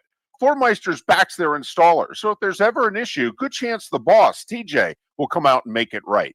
Floor Meisters prices beat the box stores every day of the week. When you think flooring, think Floor Meisters in Naples. Floormeisters.com. Real people, real prices, real quality selection. The Floor Meisters, just keeping it real. Football season is back, and celebrate your game day with Jimmy the Beef Guy. We're talking tender, juicy Chicago beef sandwiches. Whether your party's for 10, 100, or 200, bring game day to your house with Jimmy the Beef Guy. The catering packages come with the beef, the gravy, the peppers, the bread, everything you need. 2 convenient locations, Fort Myers and Bonita Springs. Skip the ordinary and bring the beef. Jimmy the Beef Guy, Chicago flavor, Southwest Florida style. Call today or visit jimmythebeefguy.com. Tell him Miller and Moulton sent Mark Miller for Sleep Treatment Direct. They are helping me with sleep apnea. And by helping me, I mean curing me. No more CPAP machine, no more snoring, no more tossing, no more waking up exhausted. Their expert team got me the right treatment, fast and hassle-free. If you want to feel energized and get rid of your snoring, call Sleep Treatment Direct today. 444-1741. That's 239-444-1741. Sleep Treatment Direct. Sleep safe and sound. There's something magical about the holidays, and at the Diamond District, it's the season we look forward to all year long. The lights, the laughter, the feeling of giving. That moment someone opens a gift that truly sparkles. When you walk through our doors, our team is ready to welcome you with warmth and expert guidance. No pressure, just people who love helping you create unforgettable moments. Stunning diamond jewelry to wrap up the wonder of the season. The Diamond District, se habla español. At the Diamond District. This is Miller and Moulton.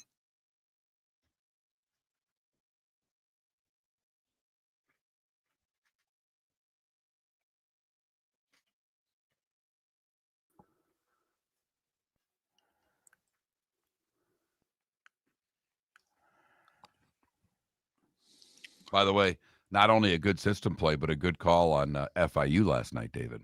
Thank you very much. Do we get credit for that or no? Not a system play, but I mean, we don't know. I mean, but that's 2-0 we gave everybody yesterday. Me and you want to know. I'll give you the FGC all on your own. Fly Panda Fly. Yeah, we do think the preseason rankings are dumb. But the point was, how the schedule looked heading into the season, okay, yes, it doesn't always turn out how it looks. But the point is, if you're not bashing the schedule on Labor Day, you can't bash it on Thanksgiving. You can't. No, I don't think I was bashing. I was merely No, not you. I'm just saying people. No, A lot of people now are saying, "Oh, Ohio State didn't play anybody." Yeah, you weren't saying that when the season started. Okay? You know, teams can't control what happens to their schedule. I mean, it happened to Miami, kind of. And Florida State, all of a sudden, when they beat Alabama, that looks like that's going to be a really important game. Well, they fell apart.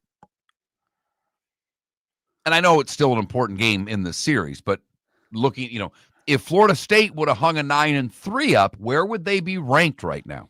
Right. Like, where would Miami be ranked, I guess is what I'm saying. Right. Like, and I'm just throwing this out there. No one is overlooking Left Twix. Every day you type the same. No one is overlooking their losses. We think head-to-head is more important. You don't. I get it. You put that in the chat room 3 times a day, every day.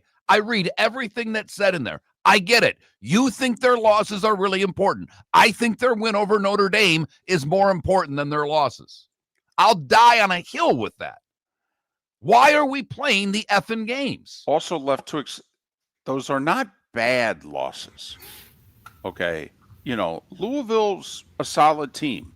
At SMU is a solid team. Okay. I mean, it is. I mean, SMU was going to play for the ACC title again. Yeah, what's a worse loss, Louisville or Florida State? But yeah, they lost 2 games.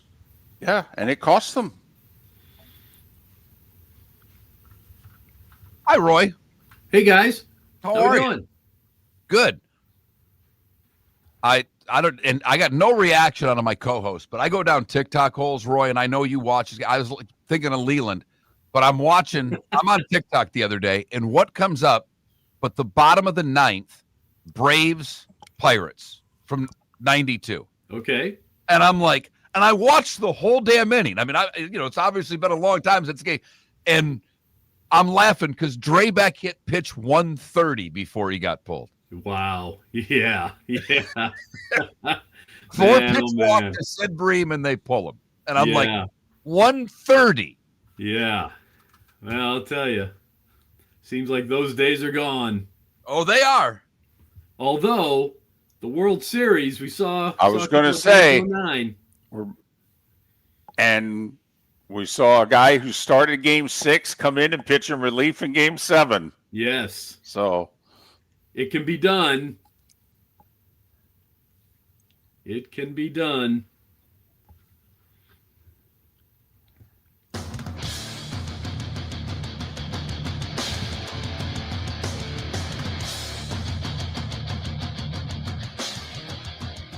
You're listening to Miller and Moulton, coming at you from the Floor Meister Studios. Floor Meisters, keeping it real.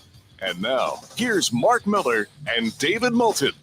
We are halfway home, at least in the 239, the 904, and in Tampa, St. Pete on Miller and Moulton on this first Thursday of December. Final hour of the show, Live Oak Lake City, Port Charlotte, Venice, and surrounding areas. Miller and Moulton, millerandmoulton.com, Miller_Moulton on X. Roy Cummings, kind enough to join us. He covers the Bucs for us and Bay News 9.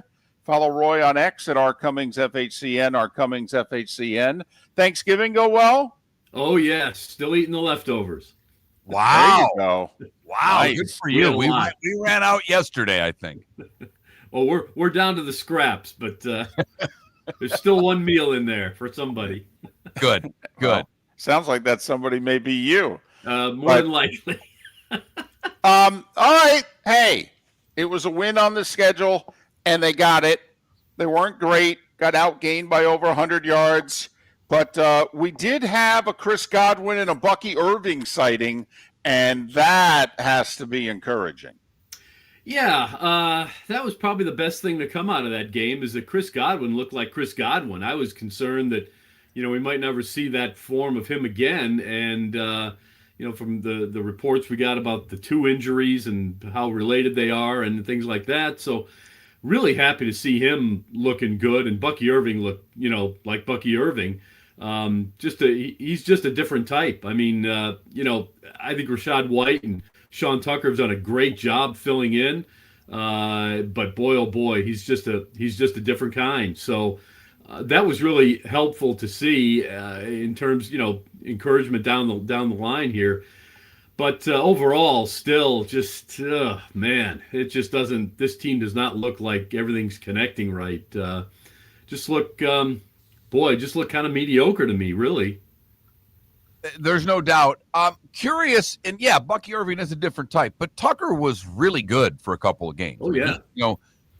Why only 2 carries? What did you find out about? Is he one of those guys that has to get a bunch of carries to get going and isn't really a spot duty type of guy, if you know what I mean?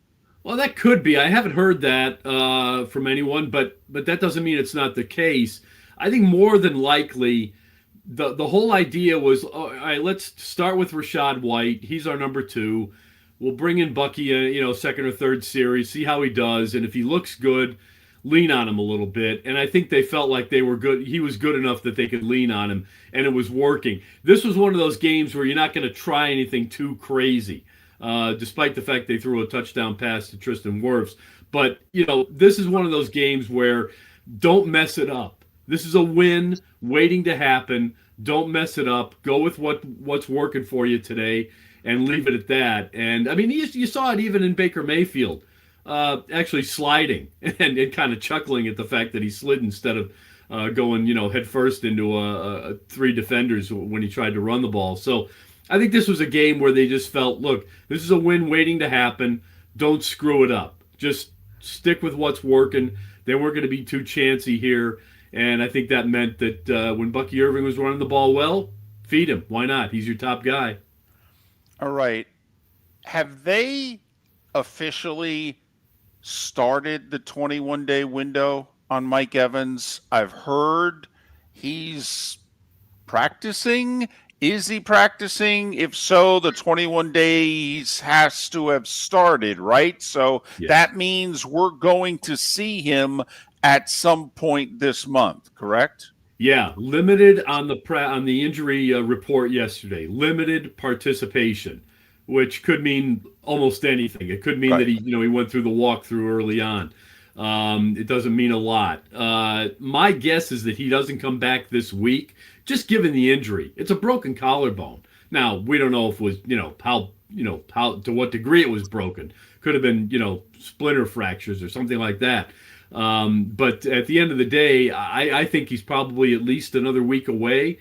But yeah, the fact that he's practicing suggests that 21 window has been open. 21-day window is open, and anything is possible. I've seen the Bucs. There's sort of the belief if you can practice, you can play. Maybe he gets out there for a couple of series, and just as a decoy. I mean, the fact if he's running down the field, he doesn't have to catch the ball. He doesn't have to necessarily block anybody. Just the fact that he catches the ball or he's out there, he's a target. So he's gonna draw some attention away from somebody else. So that's something they may be thinking about as well. I have to admit, just looking at the schedule, they've got the Saints at home Sunday, and then a week from today, they're home for the Falcons. I mean, with Evans, aren't we about 7 weeks since the broken collarbone? Roy, I'm kind of curious. To me, it screams no on the Saints, possibly a week from today for the Falcons. Or maybe even they sit out the homestand because then 10 days later, they've got the showdown in Carolina. Yeah, I think you're right. Look, to me, it makes sense to wait. That's not what you're missing right now. You're not missing Mike Evans. That's not what's hurting you. If Mike Evans was their right tackle, or if he was, their edge rusher, it's a different story. But they're not missing the opportunity to get the ball down the field and score points. Baker Mayfield alluded to it. These guys are not saviors. Jalen McMillan is, he may come back this week. That might be the kind of the compromise is, okay, let Jalen McMillan get back in there, see if he can provide a little bit.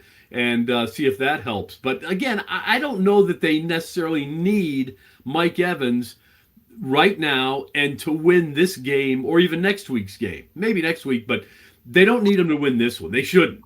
They should be able to beat the Saints without Mike Evans. But again, the problems are not with the wide receiving core.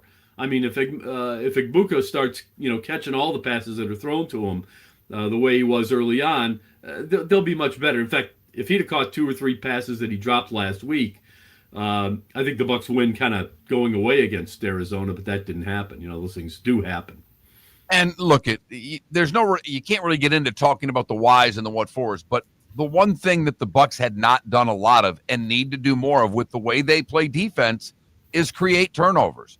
And they were able to get a couple of last week. The D-back finally got an interception. I mean, there's so much.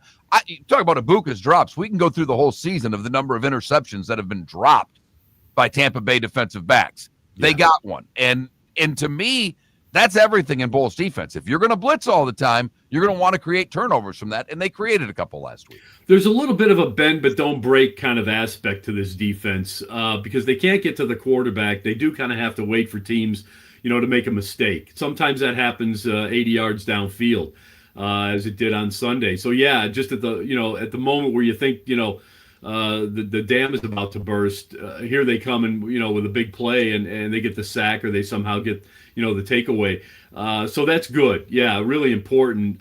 But the problem is you can't lean on it. You don't know that that's going to happen. Right. Turnovers are like home runs. They come in bunches for a lot of guys, and this is a team where they tend to come in bunches. Now, the fact that Jamel Dean is back and they're getting healthier on defense, that's a good sign.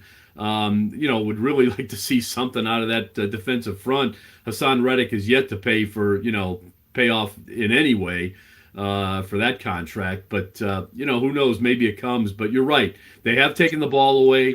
It's what they need to do because they just can't get to the quarterback. And this defense, as I've said before, guys, very vulnerable against the pass. And as we've seen over the last few weeks, they give up some big chunk yards in the run game, too, sometimes. From a schedule standpoint, they have the advantage over Carolina.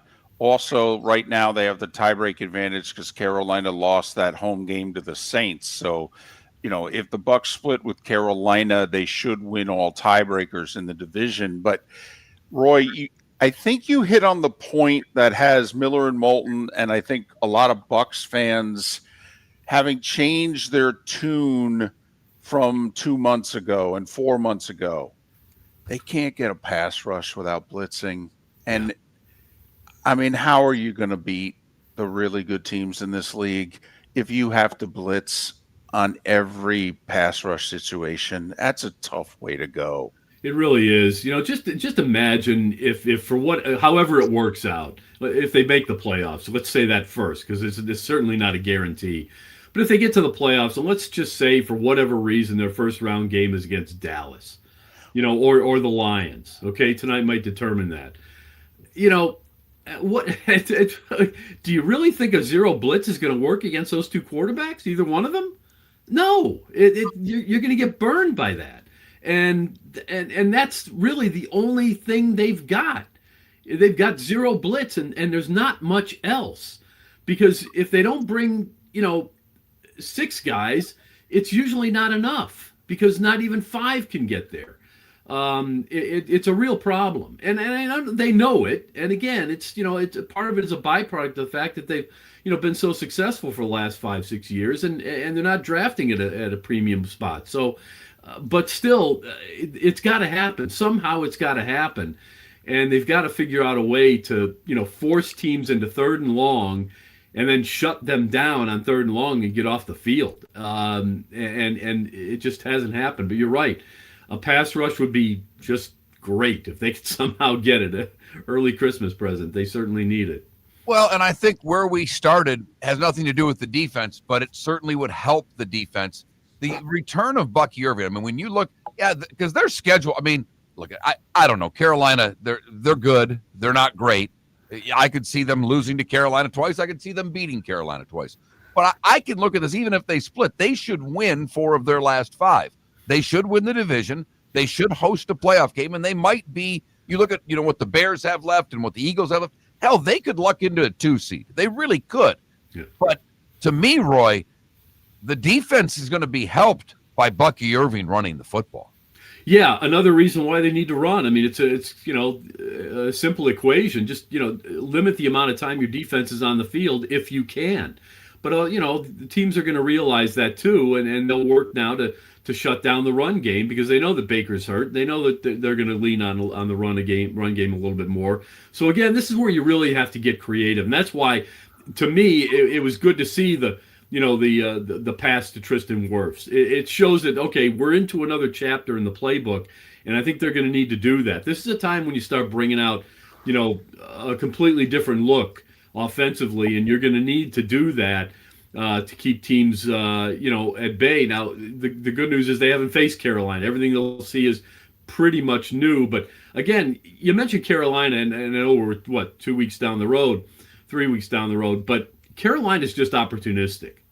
They're good enough to just take advantage of someone's mistakes at the right time and figure out a way to win, and that's dangerous. That's the kind of thing that the Bucs are kind of prone to. They set themselves up for that a little bit. He's Roy Cummings. He covers the Bucs for Bay News 9 and for Miller and Moulton. Follow him on X at rcummings FHCN here on Miller and Moulton.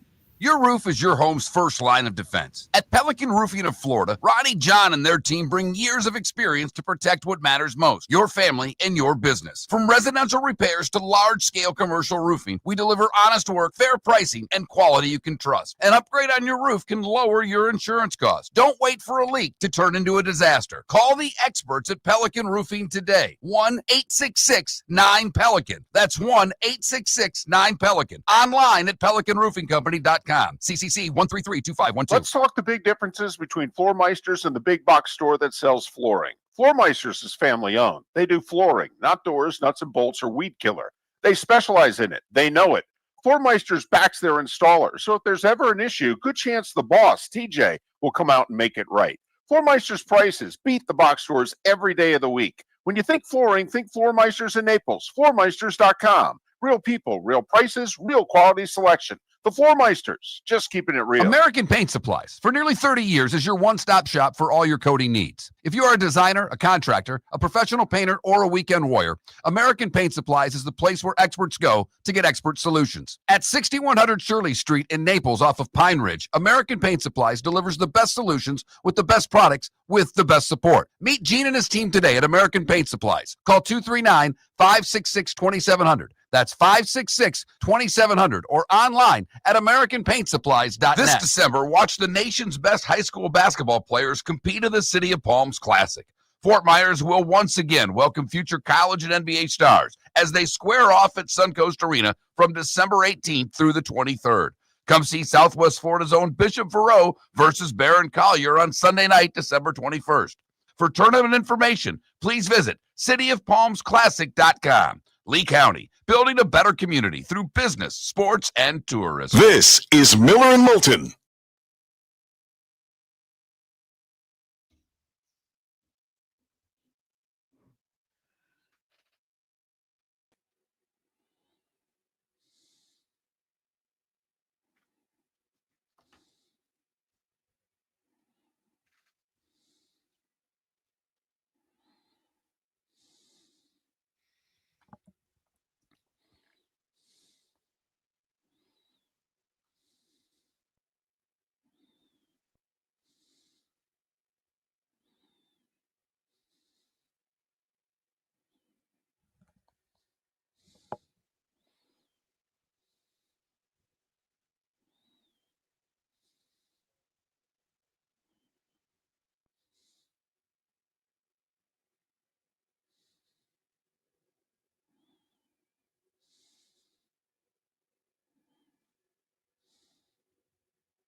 Yeah, RCP, I'm with you.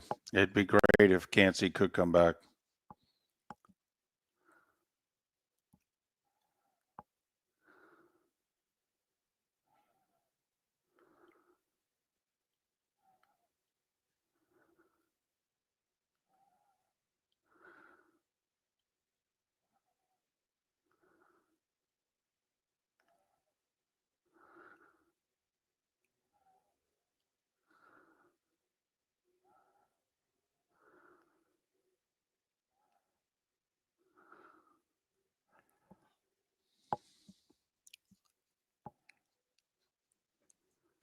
By the way, some fun bowl projections.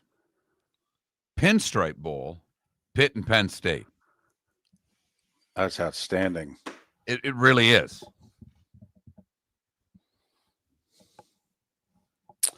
If BYU loses, BYU USC in the Alamo.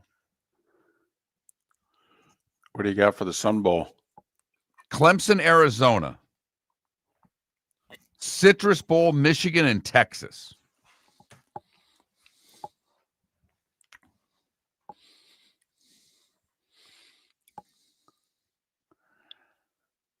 Yeah, we thought we were getting the winner of Arizona State, and Arizona won it. That works for me. My final college game. Do Dabo. That'd be cool. Son of a. One thing about a good round a bad round of golf does not move your handicap up anymore. A good round of golf drops it significantly. It is amazing.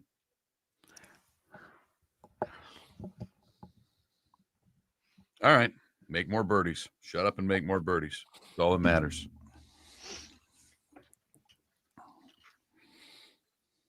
My kid is pushing hard for ECU in the Fenway Bowl. Apparently, they did not have a good day yesterday recruiting. No.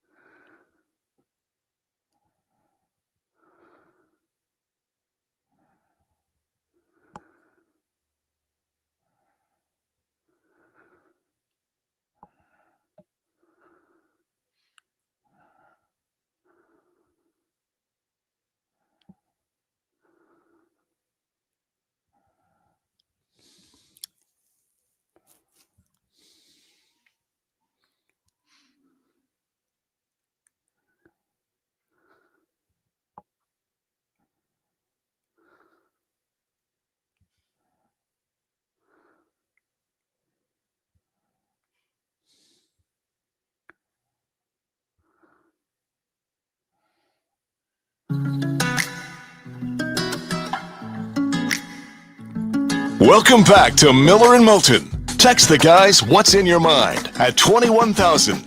That's 21000. And now, here's David Moulton. 21 minutes past the hour. If you missed Roy Cummings after the show, you can go to millerandmoulton.com and download what you missed. Actually, Mark gets every hour up as soon as the hour is done.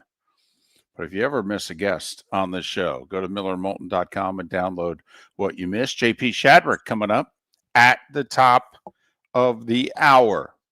Can I ask you a question? Sure. This is one of your, and you're good at a lot of things. I would say this is an area of expertise even for you. Halls of Fame. Okay. Why are coaches and contributors grouped in the same category as the three senior players that advance? Like, it makes no sense to me because they announced the finalists and there are 5 of them. And it's 3 players. Right. Roger Craig was announced as one of them, right? Roger Craig, Ken Anderson, LC Greenwood are the 3 players. The contributor, Robert Kraft. The coach, Bill Belichick. Well, I don't think they should be in the same group. Well, they're not. I thought it was 3 different groups. No, how I'm reading this, okay, is that the coach, Belichick, Kraft are among the headliners in the 5 finalists announced Wednesday, along with Ken Anderson, Roger Craig, and L.C. Greenwood. The 3 players advanced out of the senior category. One's a coach. They have now changed this, that those 5 are on the same ballot. They need, each voter gets 3 votes among the remaining 5 finalists. You need an 80% vote to get in, and 1 to 3 are included. If less than 3 reach 80%, the top one is inducted. Okay, so in theory, 3 of the 5 could go. Correct. Okay, but in theory, or only 1 of the 5 will go. Yes, as long as 1 gets 80%, that one would, if no one gets 80%, rather, the one who gets the most votes would go. Well, obviously, I mean, you have to fire everybody who gets a vote if Belichick doesn't get 80%. I understand, but I don't want Belichick voted on with L.C. Greenwood, Roger Craig, and Ken Anderson. I don't like it. Okay, that's fair. That's fair. I mean, I think the question also has to be asked, how come Robert Kraft's not already in? Now, you can think owners shouldn't be in. That's fine. I got no problem with that. Okay. But once Jera got in, it was kind of like, how about the guy in New England who's won 6? Never mind the fact that the 2 most influential owners of the last 30 years are Kraft and Jerry Jones. I mean, they've been running the league. So if the one guy's in, how come the other guy's not? And I get, you can go championships and you can destroy me on the text line if you want. I'll take it all. Pelican Roofing of Florida text line, by the way. But Jera's contributed far more to me than Kraft. From a business standpoint, what Jerry Jones did for that league is unprecedented. Well, he changed it. There's no doubt. He changed it. And he first changed every individual franchise and how you could do business. And then, yes, him and Kraft with the TV contracts and, Jerry and Kraft both, but Jerry was the leader of, he was all in on Fox. Jerry was. And that was not an easy decision to leave CBS on the sidelines and go Fox 31, 32 years ago. By the way, of the 3 players, Craig Anderson, L.C. Greenwood, all Hall of Famers, none Hall of Famers, which ones do you think are Hall of Famers? All right. I think there are already too many Steelers in the Hall of Fame. Okay. I don't think everybody who played on the 70s Steelers was a Hall of Famer, unlike every Steelers fan who thinks they were all Hall of Famers. So, I don't think L.C. Greenwood's a Hall of Famer. Hall of Very Good, not Hall of Fame. Absolutely. Okay. You want now, and by the way, to make a Steelers Ring of Honor, you might as well be a Hall of Famer because there's enough of them. See, here's part of the problem for me. I thought Roger Craig was a borderline Hall of Famer to Hall of Famer when he was an active player. But to me, if Terrell Davis is in the Hall of Fame, then Roger Craig should be a shoo-in. I mean, Terrell Davis had 3 years. He did. Now, his career was cut short by injury, but hey, the resume is the resume. Nothing to do with getting into the. You get hurt. I'm sorry. Right. But so to me, Roger Craig was a more impactful player for a longer period of time than TD was. So, by the Hall's own standards, I think Roger Craig needs to be in. Ken Anderson just was overlooked because they couldn't get by the Steelers. They hardly made the playoffs during his career. He went to the 1 Super Bowl, got beat by Montana. Okay, does Ken Anderson have Hall of Fame numbers? Yeah, maybe. But I kind of look at Ken Anderson the way I look at Phillip Rivers. and the way I look at LC Greenwood, you can walk right up to the door, but I think I'm charging admission. Of the three, the one I would vote for is Roger Craig. Okay.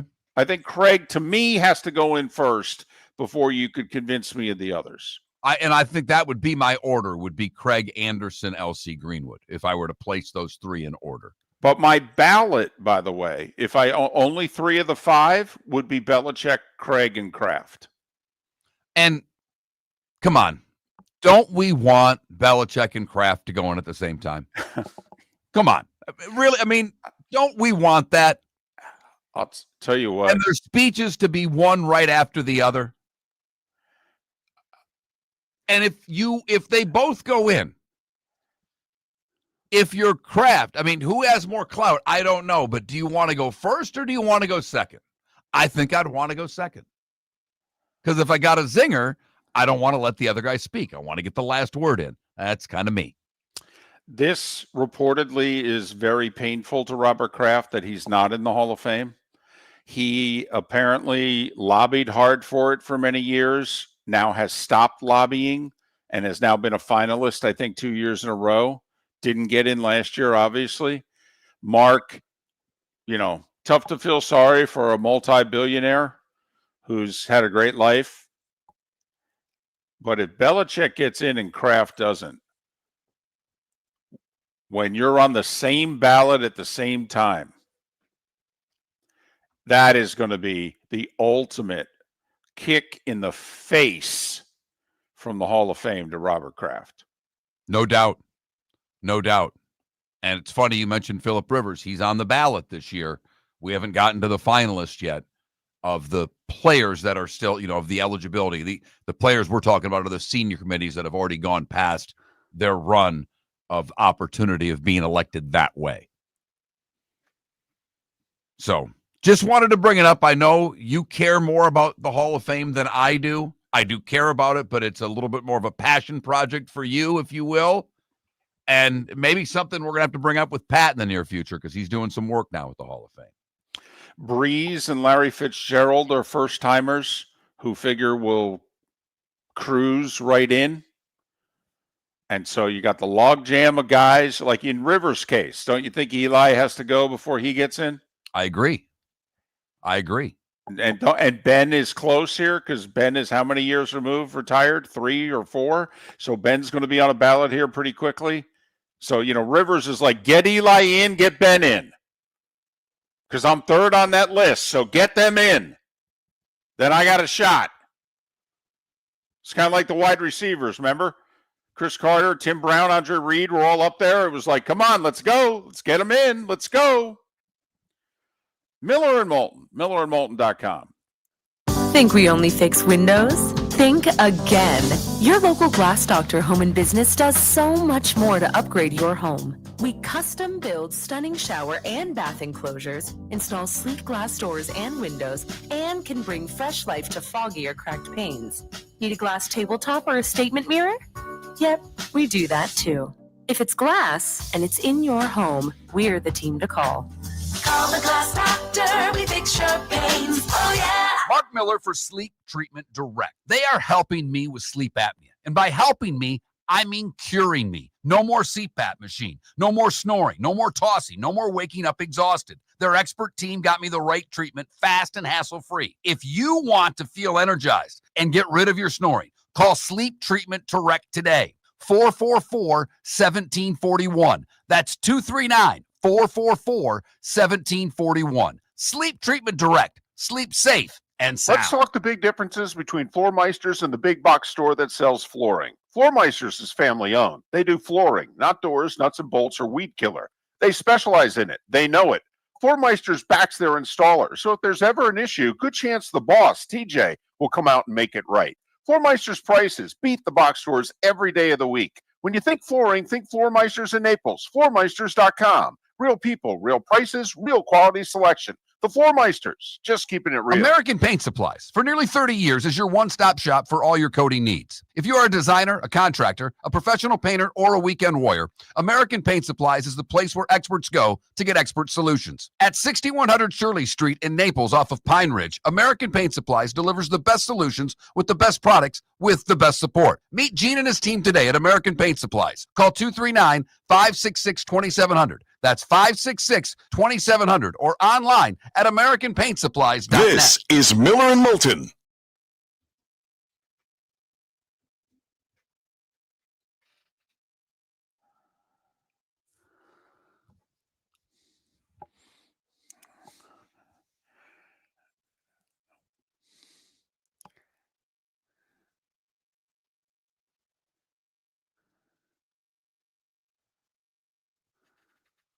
Just by looking, Feeney, I'd say Fred Taylor. Oh, I'd put Fred Taylor in before Jamal. Jamal I don't Lewis think is Jamal not Lewis is a Hall of Famer. No, he's not a Hall of Famer.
So Brahms getting a new contract in Louisville.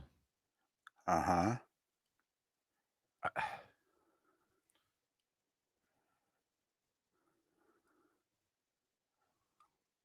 All right, if you're Penn State and it's Brian Dable or Matt Campbell from Iowa State. Matt Campbell.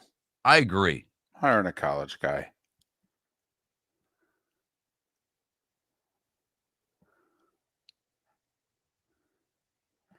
By the way, and I don't know if there are any Penn State fans that are watching or listening right now. Would you go PJ Fleck? I have not, Deadstroke.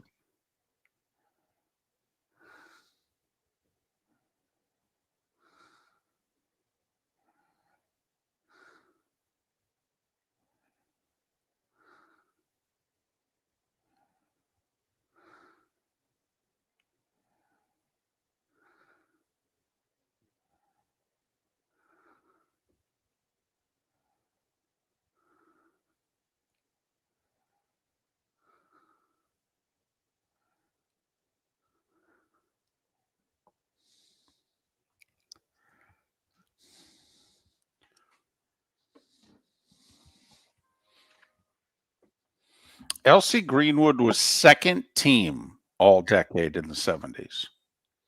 Second team. The other second team defensive end on the all decade team in the 70s was Harvey Martin. Neither are in the Hall of Fame.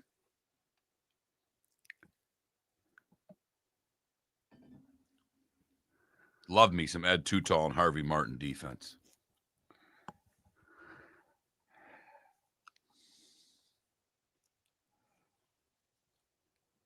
But Panda, I don't think you can do that in college. You can't do a one and done. You just can't. And maybe it'll start soon. Maybe you're right. Maybe that's where we're going.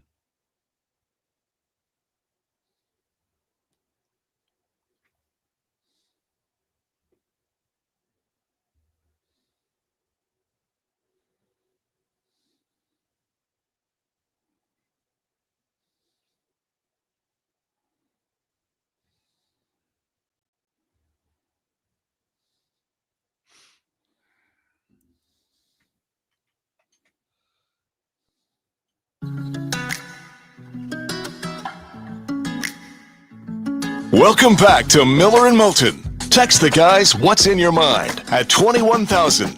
That's 21000. And now, here's David Moulton. 22 minutes till the top of the hour. JP Shadrick to join us coming up at the top of the hour. Here on Miller and Moulton. MillerandMoulton.com. Miller_Moulton on X. So we got conference championship games coming up this weekend. What is your level of interest in them? And today's National Cookie Day. So not one, but two poll questions. Favorite cookie? And then are you a dunker of said cookie? Proving that our audience is adult, sugar cookie coming in dead last with less than 9% of the vote. But chocolate chip, as expected, dominating the category, a true one seed of all snacks, 61% right now. 68% of you do not dunk your cookies. And you're watching football. 28% watching all of it. 45% watching as much as you can. 17% watching my conference. And 10% of you giving the David Moulton answer, not watching at all. Even though I know it's a blatant lie with David Moulton, and I will bet everything I have that he watches the second half of the Big Ten championship game. Ooh, it's going to be close. It's going to be tough because I do have a 7 a.m. flight to LA, so it's going to be a tough call. Probably depends. I'll go to X and I'll see what the score is. That probably will determine it. See, if you still drank, because you don't really, you may have a beer, but you're not really a drinker anymore. No. If it was a go night with the wife on Saturday and I thought you were going to have 6-8 pops, and I'm like, he's in bed at 8 o'clock. He's got to get up early. But one, you don't do that anymore. Two, you sleep on a flight as well as any human on the planet. So a cross-country flight for you just means nap time. Yeah, I am good at it. And I can sleep on both flights. Like if it's, Florida to pick a spot somewhere in Texas, somewhere in, Denver. And then, we got another one? Yeah, I can sleep on them both. All right, Dallas and Detroit tonight. This is a big game for both teams. Dallas trying to climb their way back in. Hell, they may have a shot at catching Philadelphia the way the Eagles are going right now. I don't think so, but they may have a shot. The Lions, they basically are at the point right now where what? They can afford to lose one game, maybe? Maybe. They're 7-5. Yeah. If they went out 12-5, they're going to make the playoffs. 11-6, that could very well be a tiebreaker. The way that the Niners and the Seahawks are playing, and then you throw in whoever doesn't win the division out of Detroit, Green Bay, and Chicago, and what the Bears did last week certainly make them a team that we think is going to qualify for the playoffs. Their schedule's tough down the road. I think they only play one team with a losing record the rest of the way, and they've got two with the Pack and one with Detroit. But if the Lions are going to go back to the playoffs, they have to win tonight. And I'm trying to figure out, Amon St. Brown's going to be a game-time decision. He's banged up. The tight end's out. How the hell is Detroit? I mean, I know the Dallas defense isn't great, blah, blah, blah. But how is Detroit going to stop the Cowboys? I know Pat comes on here and they're a top 10 defense. I know that numbers may say that. When I watch it, I don't see it. My eyes do not tell me that's a top 10 defense. They're gonna be damned. They're going to have to get to Dak. Okay. I know they're double teaming Aiden Hutchinson. I know life is hard for him. I don't know what to tell you. They got to get to Dak. You can't count on a top 12 quarterback having a bad day. Does it happen? Of course. but you can't count on it. You got to force it. You have to influence it. Because, Mark, you're right. Unless the officials allow the Lions secondary to get away with murder, they can't cover those two guys. Their secondary sucks. Okay, again, it's not good. So they got to get to Dak, man. They got to get to Dak. And Pickens has decided, I'm playing for these guys. I like it here. Uh-huh. And he's a dog. I mean, he's a 1A. Yeah, he's a 1. He may not be one of the top 15 receivers in the league, but there ain't 30 receivers better than him. I mean, right now, Waddle or Pickens. Because Dolphins are getting rid of Tyreek. Okay, so Waddle's going to be their number 1 next year. Just in terms of ability, Waddle or Pickens? Oh, ability, Pickens. And, I mean, Pickens, period. I don't like how much Waddle drops the ball. Yeah. He drops too many passes for me. I would take Pickens also, which, by the way, lets you know how much Pickens is going to have to get paid for quote-unquote fair market value, because Waddle's making in the upper 20s. Okay? I mean, the first digit with Pickens is probably going to have to be a 3. Okay? Now, it may just be 30, but I'm just saying, okay, the market says he's going to make 30 million. You know, T. Higgins, George Pickens. Higgins, because he's done it longer, but it's really close, David. It's really close. Ability, it might be a draw. I think I'd go Pickens. But yeah, it's a flip of a coin. But then take a look at his contract. I'm just saying from on the market, you know, what he can expect. And that's why if you're the Cowboys, you know, you're going to try to get a couple million off the whole Texas no taxes thing. But that's what it's going to cost. But in order for Detroit to win tonight, they are going to have to run the ball down Dallas's throat. And Dallas knows that. Yeah, and this is where the injuries to the interior of the Lions line, the replacing of the center and the left guard from the last few years, which has been inconsistent at best, and the upgrades the Cowboys have made on the defensive line. Bingo. This is where acquiring Kenny Clark. A month ago, I wouldn't have worried. You know, pre-trade deadline, I wouldn't have worried about Detroit running the ball on Dallas. Now, it's more of a question mark. It definitely is, because you've got Kenny Clark and Quinnen Williams lining up in amongst the first 3 gaps. Yeah, that's a problem now. See, in the past, your offensive line was every bit as good as that type of formidable defensive line. I mean, did the Lions have trouble running on the Packers? They didn't have trouble running on anybody. Okay, when they had Ragnow and Zeitler there. Right, they ran for like a $1.16 last week against the Packers, and they lost. Okay, and that was when the Packers had Kenny Clark last year. They don't even have him this year. They've been susceptible to the run, and Detroit struggled to run, in part because they fell behind. It's a must for Detroit if you look at the schedule, Mark. Oh, yeah. It's an absolute must. And I know the Cowboys have one more loss and a tie, or not any more losses, but they have a tie. So they're behind Detroit in the standings. But if the Lions lose to fall to 7-6, then they're at the Rams, host the Steelers, finish with the Vikings and Bears on the road. Right. I mean, 3 of their next 4 are on the road. They've got to win tonight. If they don't win tonight, they are not going to the playoffs. I'm telling you. And they can win tonight and still miss the playoffs. Yes, they can. This, meanwhile, for Dallas, if you want to play the schedule game, this is probably the toughest game they have on their schedule remaining. Some will argue at the Chargers, but I'm not so sure. No, they're home for the Chargers. Oh, okay. They're home. After this, it's home for the Vikings, home for the Chargers, at Washington, at the Giants. Uh-huh. Dallas wins tonight, they can run the damn table. I mean, the Vikings, Commanders, and Giants combined have 9 wins. And if Dallas runs the table, then the 1 is on their side, because they're 11-5-1. That's going to get you in. And by the way, if that does, That means they'd finish the year with an 8-game winning streak after Jerry made the Quinnen Williams trade and the linebacker from the Bengals for the 7th-round pick.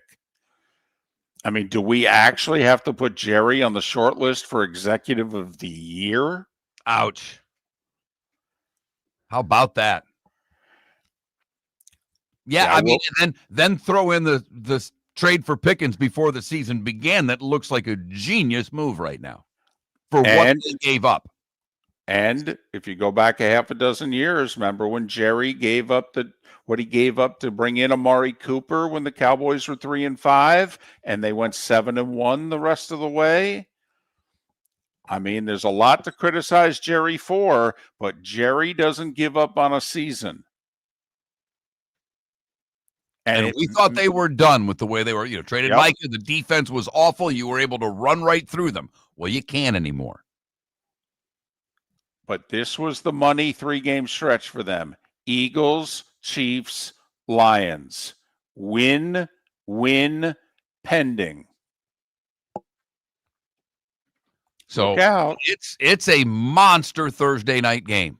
Monster Thursday night game.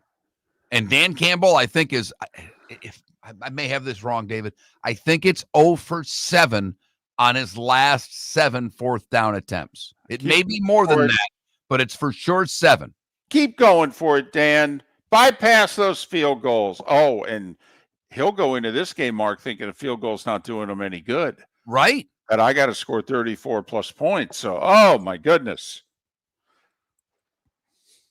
Like to see Montgomery run it a little more between the tackles. Look, Gibbs is the better back. We all know that.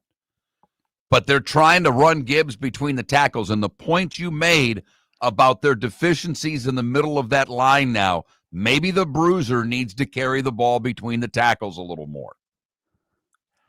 They also need to run the ball because they need to keep their defense off the field. They can't cover those 2 wide receivers. They can't. And Laporta being out's a big damn deal. Well, think about it. Laporta's out, and St. Brown's not going to be 100% if he plays at all. If he plays.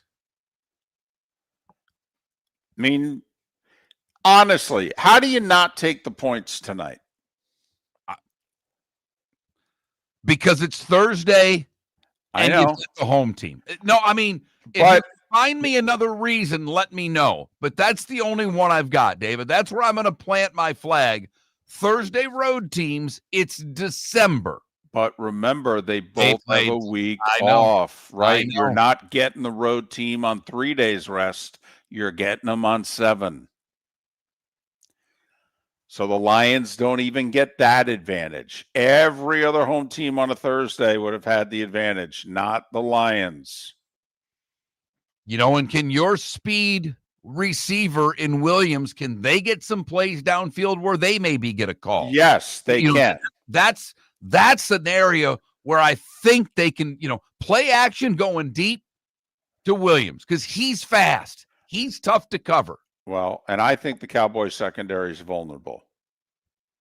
So, yes, I do think that Jameson Williams. But once again, if you, don't have St. Brown, but even if you do, don't you think that I might double team Williams this game and start out putting my best cover guy on St. Brown since he's only going to be 60, 70, 80%, and let's see how he does. And I'll try to take the home run away from Williams. I don't have to worry about Laporta. I mean, the more I talk about this, I really think – I know the Cowboys on the road is a very dangerous proposition because they just don't win big games on the road. But, man, oh, man, do they have a favorable matchup tonight. They really do. And, yeah, Detroit, they've played in big games over the past couple of years, but last year the regular season came easy for them. They just rolled through it. So tonight, can they at home, where Dallas is 2-4 this year on the road, can Detroit win a big home game? I think it's more the Lions season than the Cowboys, believe it or not. I actually think the Cowboys can lose and still make the playoffs, not as a wild card, but the Eagles may be in a free fall. This could be 2 years ago all over again. It's possible, David. I get where you're coming from, but the Eagles now, you've got them on Monday night. They're playing the Chargers. Even if we give them a loss there. And even if we give them a loss against the Bills. Right. I don't see how they lose the other three. Which would get them to 11-6, and the best the Cowboys could do would be 10-6-1. Right. If Dallas doesn't win tonight. Who are very quickly, and by the way, JP Shadrick on the other side. Who do we have? Who are those three against? Raiders at home, at Washington, home for Washington. Daniels will probably be back for Washington for at least one of them, if not both. Don't know if it'll make a difference, but just saying.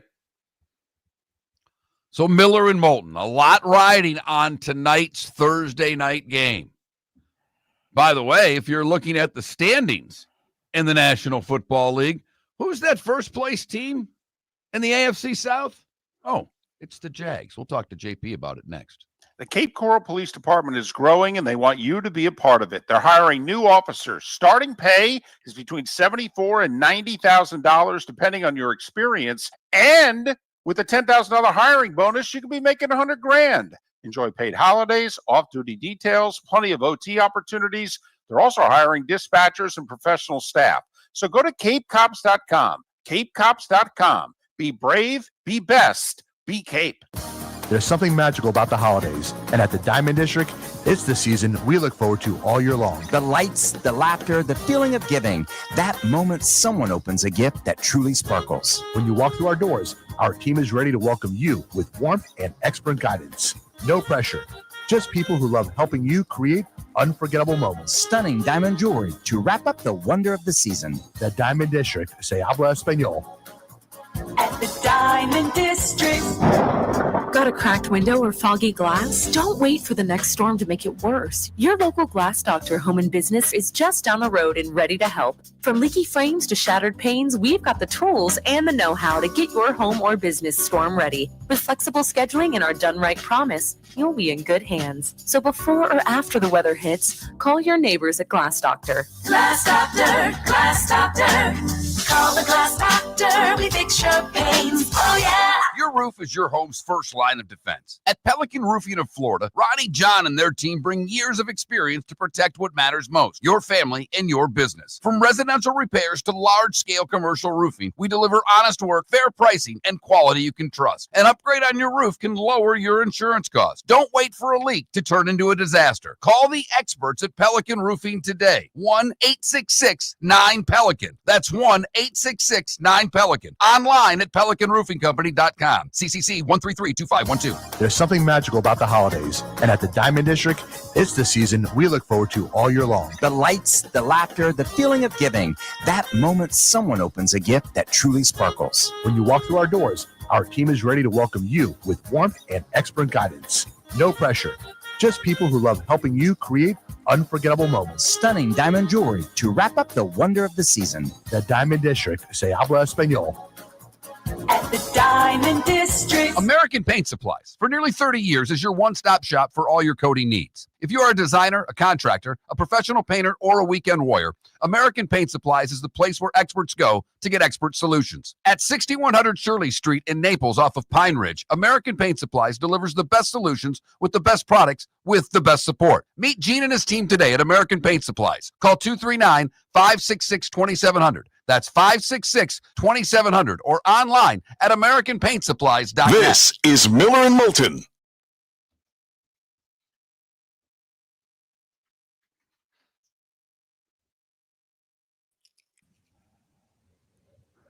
Hi, JP. Greetings. How are you? And salutations. How are you? I'm well. How are you guys? How did your week go? All the travel work out okay? Perfect. Yeah, Good no for issues at all. Nothing. Good for you. Nothing at all. It was fine, man. Pretty good ball games too. Yeah. And then a nice little ass kicking on Sunday against a rival. That's you couldn't dial that up much better, JP. Yeah. 2 great games to call, and then a great post-game call-in type show when they demolished the Titans. That's a pretty good weekend. Yeah, and moved to first place. So Yeah. that's that was a good capper on the weekend for sure. Dallas is incredible, by the way. I'd never been there for a game. I went to a game in Old Texas Stadium when I was a kid, a preseason game. So I'd never been to AT&T. It is first class. So when you were with CBS, you didn't do an A&M Arkansas game at Jarrah's place? No. Huh. Okay. Those didn't exist yet, I don't think. Well, okay. Because my last year with CBS was 2009. I think that was that first year of the stadium? Might have been. That sounds right. Yep. Okay. Yep. But I did not do one. No. It was amazing though. And my gosh, the food. Oh boy. Yes. Yes, without question. Best media food right outside the door too. Oh. And they do Thanksgiving right. Freshly cut ribeye, lobster rolls, all the normal things. For the media? For the media. Yeah. In the writer's box. Wait. Yeah. Sushi. You want some sushi? They got sushi. They didn't have that the other day. They had all the Thanksgiving stuff, Gotcha. Turkey and ham, and their mac and cheese is incredible. And then unfortunately I couldn't eat 2 plates because I had to call the football game. Right. So after the game, though, they have a post-game spread in the writer's box. Nacho bar, pizza, ice cream, draft beer. I mean, it's like, this is first class. It's really well done. Wow. Yeah. Really well done. I mean, you can say all you want about Jerry and ask for a game there.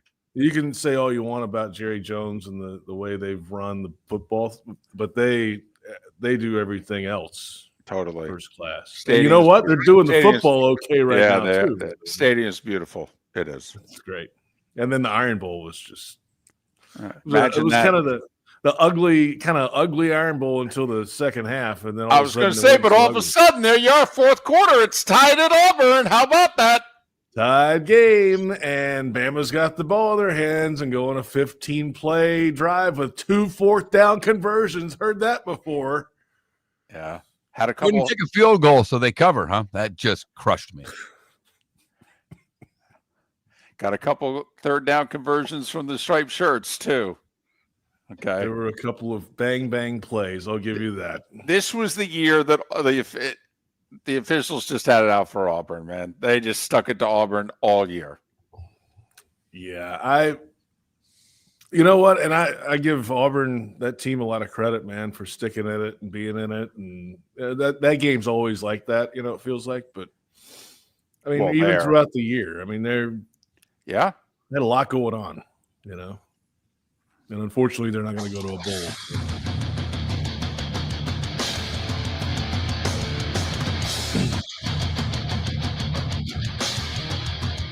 You're listening to Miller and Moulton, coming at you from the Floor Meister Studios. Floor Meisters, keeping it real.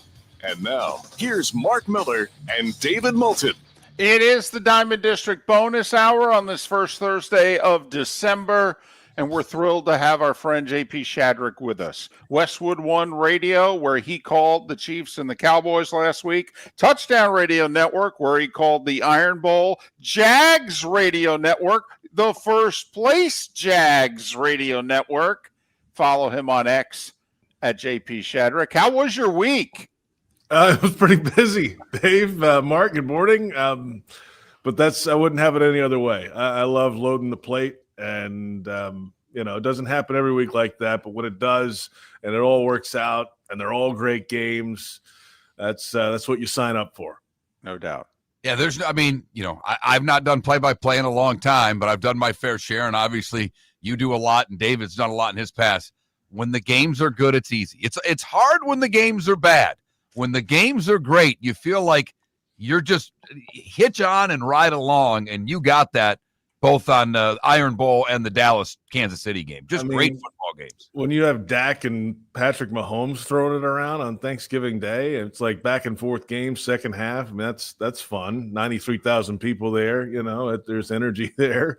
And you walk into Jordan Hare. We talked about this last week. It's just a weird feeling when you walk in that place. And it was the same thing again for me walking in on Saturday. I'm like, I don't know what's going to happen tonight. But something's going to happen here today. Right? This is kind of how it goes. And, of course, something happened, and it got tied in the fourth. All right. You've been with the Jags, I think, 14 years, so you've seen a lot. When they had that collapse against Houston, which now seems forever ago, did you think this group, this coach, that they would respond the way they have, which has been exceptional? I felt like just hearing Liam Cohen's calmness after that, I think was comforting a little bit, right? Because he's not going to freak out when things are going really great. And you know what? He's not going to freak out when they collapse and lose a 3-score lead in the fourth quarter either. That you have to start with that. Because if your leader's calm, all right, guys, let's just figure this out now and go play football like we know how to do it. And they've been able to handle that. So I think in the immediate aftermath, it's just so shocking what happened in Houston. But you know what? You get here on Monday and the sun rises in the east and you go through your process. And that's what they've been able to do. They've been able to handle the process, even with guys being hurt and injuries and changes in the offensive line and the secondary, defensive lines banged up. You know what? They've got guys that are contributing, that are younger, and they've been able to weather that storm. So tip of the cap to the coaching staff, but same for the players for sticking with it and playing. And you know what? It's not always pretty, but as Liam Cohen said after one of those games, there's no need to apologize for wins around here. I mean, this team has 8 of them now. Absolutely they do. And, when you win, the quarterback gets the accolades. When you lose, obviously it all comes on him. But do you think Trevor has been getting better throughout the season, staying the same? What are you seeing about Trevor, and how much further does it have to go between now and hopefully a division title? Well, I think this really started a couple weeks ago because, let's face the facts. He's like bottom 3 in the league, bottom 4 in the league in passer rating this year. That's just what it is. That counts everything that happened earlier in the season. But the last few weeks, ever since Liam Cohen told him to let it rip, he's just had a freedom. I don't know if it's a mental freedom or you know what? I don't really care about what all these outside people are saying. I'm going to throw some picks, but I'm going to give my guys a chance down the field. And I think he's been a little more decisive and has gotten rid of the football. I think he showed that in Tennessee against, Tennessee is. It's fine. They weren't going to run the football in that game. So it was going to have to be in his hands, and they threw it some early, and that's what he needed to do. He's found a comfort level with Jacoby Myers, which has been an incredible pickup midseason. That is proven to be a huge boon for this team when they needed it in a bad way. Brian Thomas Jr. started to get that confidence back, and he's the guy that could really take this to the next level if he has his head on straight and is able to make plays down the field and opens everything else. Brenton Strange is back off injury, the tight end. Having those guys that he knows where they're going to be, it's just a comfort level. So is it sustainable? Sure. Is it ever going to be 5 touchdowns, no picks, and a perfect passer rating? I don't think so, Tim, as they said on Home Improvement back in the old days. But but you know what? If it's winning football, and he's done a lot of winning, mind you, he's on track now for his 3rd winning season in 5 seasons in the NFL if they get one more win. They've had 2 9-win seasons since he's been here. So you got to give him a little bit of credit for that too. I could be wrong, but this feels like 3 years ago, the Jags late in the season had a showdown with Tennessee where the winner was going to win the South and host a playoff game. And the place was rocking. It was prime time, and the Jags came from behind and won. I feel like this is the biggest home regular season game, and that was December, I think, of 22. I feel like this is their biggest home game in 3 years. I mean, it feels kind of that way, yeah, because that was the final week of the season, and that was a Saturday game. They had moved that to Saturday in Week 18 for the division title, and Josh Hines-Allen had a fumble return in that game. Place went nuts, the whole thing. Set up the playoff game against the Chargers the next week. You know, it's only the 8th time the Jaguars have been 8-4 or better through 13 weeks. I mean, this is in franchise history. Doesn't happen all the time. So I could argue that, David, that it's probably, I don't know if it's the biggest, you know, there have been stakes on the line, but I'm with you. In the last 3 years, I mean, that this is a big moment for them. It's for first place in the division at the start of December. It's not a must-win game because there are games ahead. However, if you win it, you're in a really good spot. You're at 9 wins. Winning season is secured, and then you probably need just one more to guarantee a playoff berth with the way that the tiebreakers have broken up. So, you know what? Yeah, it's a massive football game. But for Liam Cohen, this is the next game on the schedule. They can't look ahead to all that stuff. They've got to, you know, if they think about how big the game is, they're going to let Jonathan Taylor run for 200 yards on him. So play football, tackle the guy, don't let him loose for these big runs, and you got a shot. I think you answered my next question already with that, but I'll ask anyhow. They've got 2 pretty talented receivers. They got a tight end that might be the offensive rookie of the year and an elite running back. Give me the order of what they've got to take away. Running back, number 1. And you might not take him away. You Right. might limit him. You know, just don't let him do the 83-yard touchdown run thing on you, because that's happened before, and then you have no chance if he's going to break loose on those. Don't put Andrew Wingard on the tight end. We've seen that happen before, and that didn't work well in Las Vegas. So I have a feeling that will change this week. They might get Eric Murray back in the secondary this week, veteran guy, so that could change some things there. I'd rather make Daniel Jones beat you than Jonathan Taylor. I don't care who he's throwing to. He's got one leg right now, so he can't run around. He's got a cracked bone or whatever it is. That's fine. I think if you stop the run and can get in some pass rushing situations, hit him within the rules and hit him often. Do you know who's number 1 in run defense in the NFL? Yeah, I do, Dave. It's the Jacksonville Jaguars. Let me ask you this. Do you feel that's legit? And do you know what I mean by that? Like, sometimes you just play a bunch of pass-happy teams. You know, you're playing with the lead a lot. Teams don't run it as much. Or when you look at the Jags defensively, do you just go, yeah, you can't run against these guys? You know, I think a lot of that early in the season, the Jaguars had a lot of leads, to your point, right? The first half of the season, they were playing with leads. It's like, wait, this is you can play football like this? That doesn't happen much. What is this like? What do I do with my hands? You know, but since then, I think Devon Hamilton's been a big piece of this thing, the defensive tackle, the nose tackle for the Jags. I don't know if he's back to that level he was about to play at before his back injury. He had an infection in his spine. It was really serious. But he's pretty darn close right now. And he's a big piece of what they do up front, especially in the run game. And they don't have Trayvon Walker right now. I mean, he's been out with a knee issue, and I'm not sure if he's going to go this week. We'll see how the rest of the week goes. Eric Armstead missed last week with a hand issue, and he's going to have to play with a club if he plays this week. But Hamilton's been that steady force on the interior. And then you've got linebackers that can run. Aluakin's a tackling machine. And Devin Lloyd is a playmaking type of guy. So I think there's a little mix, you know. Okay. This is where you're going to prove it, clearly. Right. I mean, because they're coming at you. They're going to run, and they're going to run between the tackles, and he's going to bounce it out. So it's all hands on deck this week, and I think we'll find out, you know, to your point. And the Colts, you know, they're not as good as the Jags against the run, but they're pretty good with the run defense, but they do give up some passing yards. So, you know, you mentioned the tight end coming back. That to me is big for Trevor because I think, and I don't know what you do from an offensive standpoint, I think they may have to pass to run this week.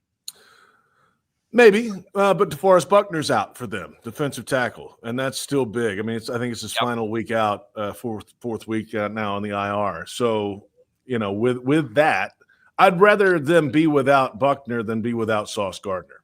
I'll put it that way. Sauce Gardner's dinged up as well, so with a calf issue.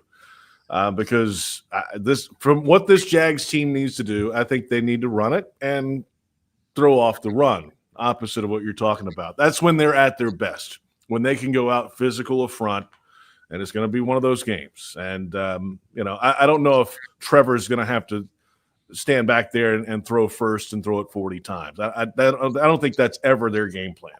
I don't care who they're lining up against. 20 seconds. I think you've seen both Alabama and Georgia. Who do you got? I don't like having Alabama having to line up and scheme against Kirby Smart twice.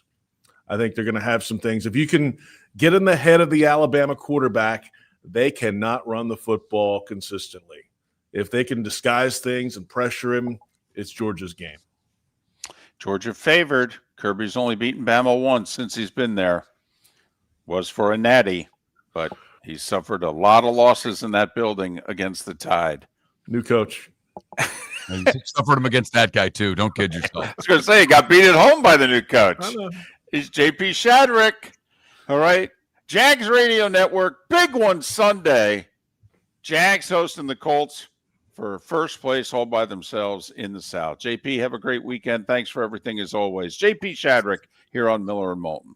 Your roof is your home's first line of defense. At Pelican Roofing of Florida, Ronnie John and their team bring years of experience to protect what matters most, your family and your business. From residential repairs to large-scale commercial roofing, we deliver honest work, fair pricing, and quality you can trust. An upgrade on your roof can lower your insurance costs. Don't wait for a leak to turn into a disaster. Call the experts at Pelican Roofing today. 1-866-9-PELICAN. That's 1-866-9-PELICAN. Online at pelicanroofingcompany.com. CCC 1332512. Cape Coral Police Department is growing, and they want you to be a part of it. They're hiring new officers. Starting pay is between $74,000 and $90,000, depending on your experience. And with a $10,000 hiring bonus, you could be making $100,000. Enjoy paid holidays, off-duty details, plenty of OT opportunities.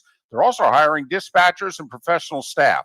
So go to capecops.com. Capecops.com. Be brave, be best. Be Cape. American Paint Supplies, for nearly 30 years, is your one-stop shop for all your coating needs. If you are a designer, a contractor, a professional painter, or a weekend warrior, American Paint Supplies is the place where experts go to get expert solutions. At 6100 Shirley Street in Naples off of Pine Ridge, American Paint Supplies delivers the best solutions with the best products with the best support. Meet Gene and his team today at American Paint Supplies. Call 239-566-2700. That's 566-2700 or online at AmericanPaintSupplies.net. Let's talk the big differences between Floor Meisters and the big box store that sells flooring. Floor Meisters is family owned. They do flooring, not doors, nuts and bolts, or weed killer.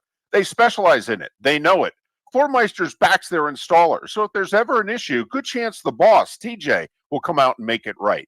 Floor Meisters prices beat the box stores every day of the week. When you think flooring, think Floor Meisters in Naples. FloorMeisters.com. Real people, real prices, real quality selection. The Floor Meisters, just keeping it real. This is Miller and Moulton.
You know, I'm due for a new computer. I mean, less so than David, who's really due for a new computer.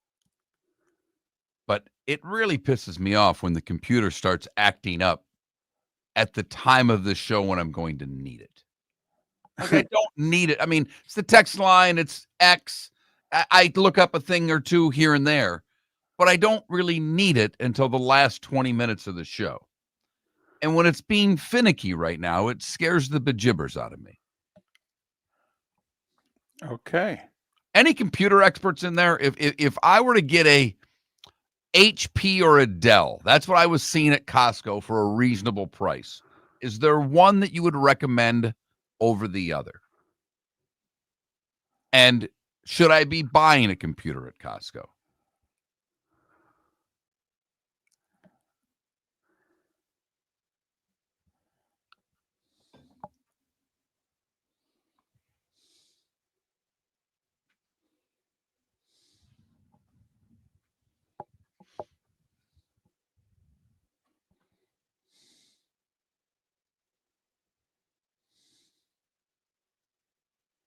It's probably what screwed the computer up, Adam. I don't know when you sent it because no, I didn't get it.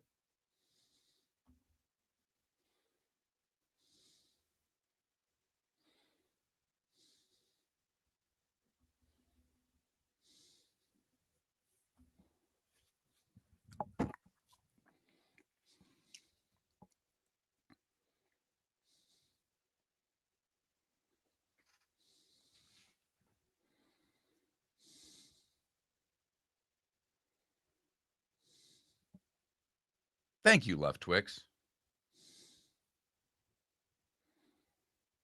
I'm not going MacBook, but thank you. I don't do anything in Mac, so I'm not going to convert my life to something that you kind of got to be all or nothing. But I hear you. And they are expensive, my friend.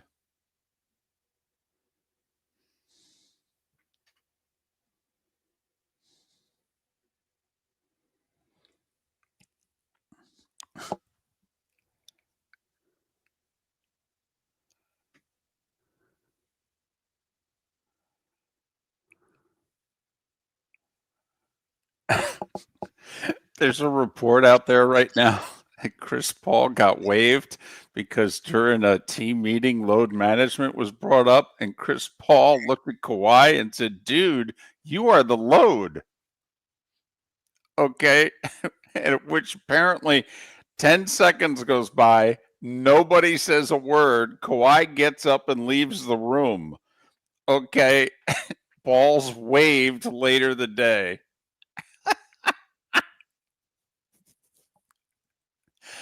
I mean, he's going to get waived, but they can't waive him until December 15th. I was listening to, he's off the team, but they can't waive him per the contract until, I heard it this morning. It's the only reason I'm bringing it up. They can't waive him until the 15th. And then as far as trading him, there's to cut him or to waive him, there's only a handful of teams that could pick him up. It's a fiasco. Like contractually with NBA right. contracts. Because there are a couple of contending teams who would love to bring him on board at the absolute minimum. The Knicks are one. And Leon Rose runs the Knicks, who ran the agency who represented Paul forever.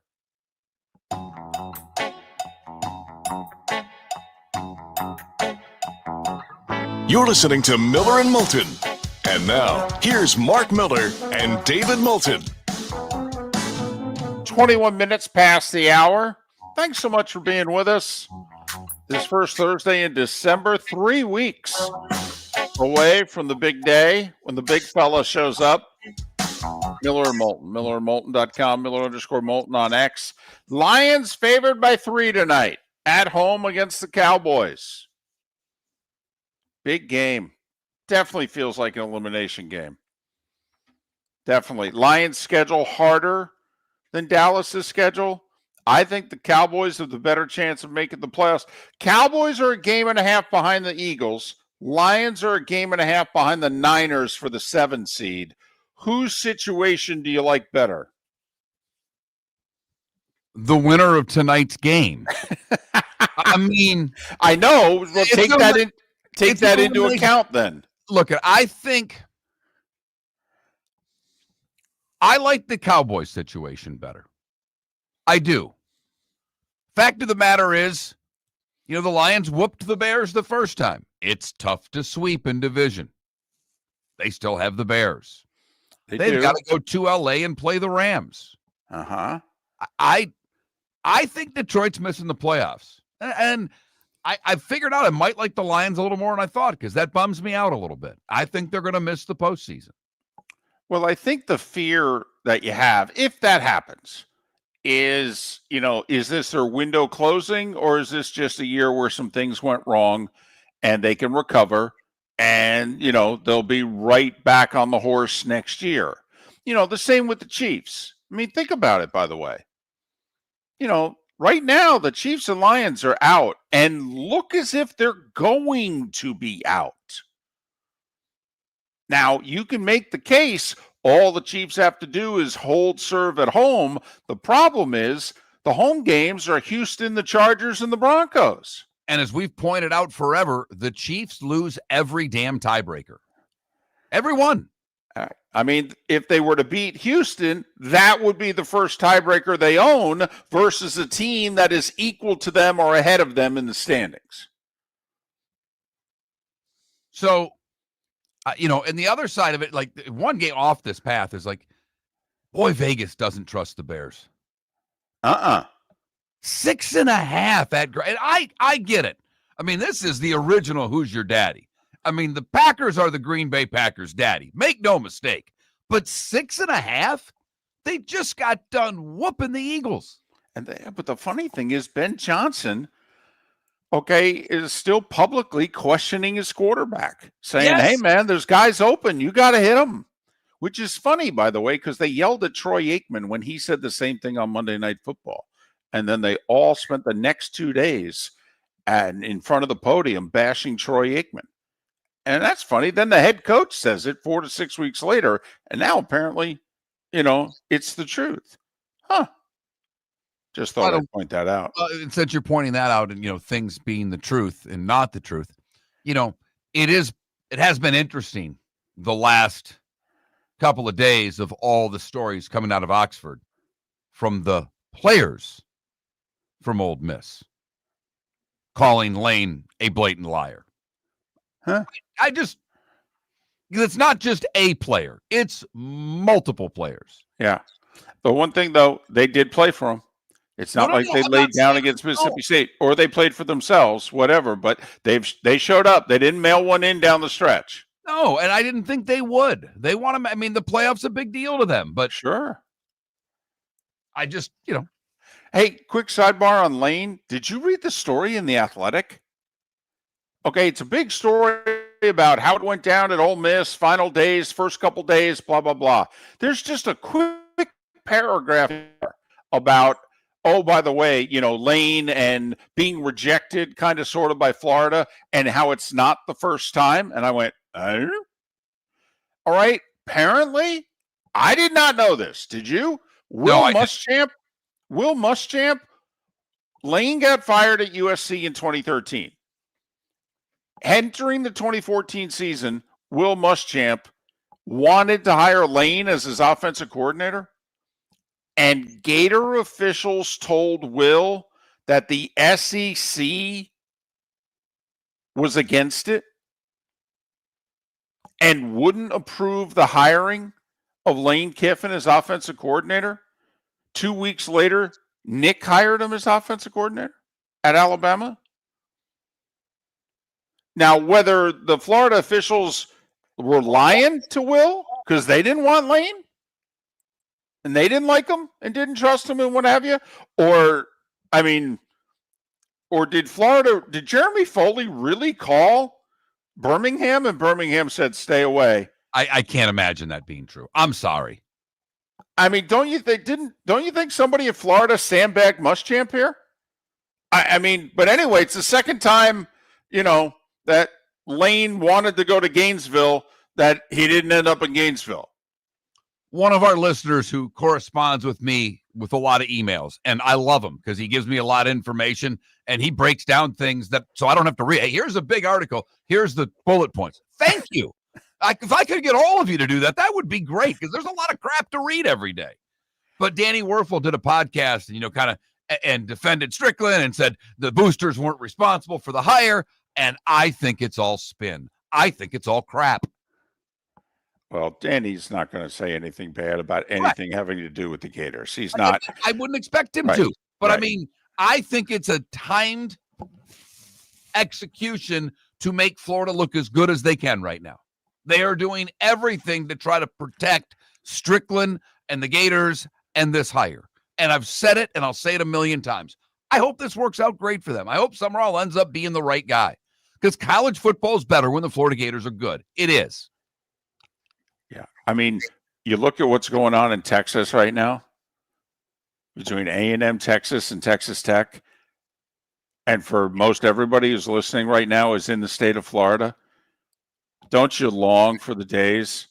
Yeah. Can't we get the big three running? I mean, when the worst season's 9-3 amongst the group, okay, and 2 of the 3 are likely going to be in the playoffs, and they're all in the top 15. Can't we get that again? Please. I miss it so. You know, David and I are two of the weird ones out there, because I get it. If you have affiliations with one of the 3, you're supposed to hate the other 2. We understand. It's why we love college football. We're weirdos. We like Florida, we like Florida State, and we like Miami. Right. Not necessarily in that order, and that order can change on a damn near daily basis. But we root for them all to be good, partially because it makes the job that we do more fun. But we also think it makes college football more fun, and we love college football. I mean, I like South Florida a lot. I don't want them to be the second best football team in the state of Florida. I don't. No. Do we want them in a big conference where maybe they can get to the playoff one day? Hell yes. Right. Do I want them in the ACC? Damn right I do. Will I contribute to help it happen? I would. If we could put South Florida in and kick Stanford and Cal out now, how could we help facilitate that? Trust us. That's a trade the ACC and the Pac-12 have to make down the line, don't they? By the end of the decade, you offer Cal and Stanford back to the Pac-12. How much money do you have to give Cal and Stanford to do it, though? Because they're never going to get the money in the conference that they're getting in the ACC. Well, first off, you look at Stanford and you go, your endowment is like $200 billion. Okay, you're getting nothing. We're subsidizing Cal. But I really think it would benefit the ACC just to get rid of them. Okay, it's part of the deal, Mark. You see it all the time, especially, in the NBA or in baseball, small market, big market. We send Cal and Stanford back to the Pac-12 and, South Florida, and somebody else walks through the door, and money goes from east to west to help, make the deal even. Trust me, I'm a Red Wing guy and I'm a hockey guy. The Wings tried for years to get out of the Western Conference.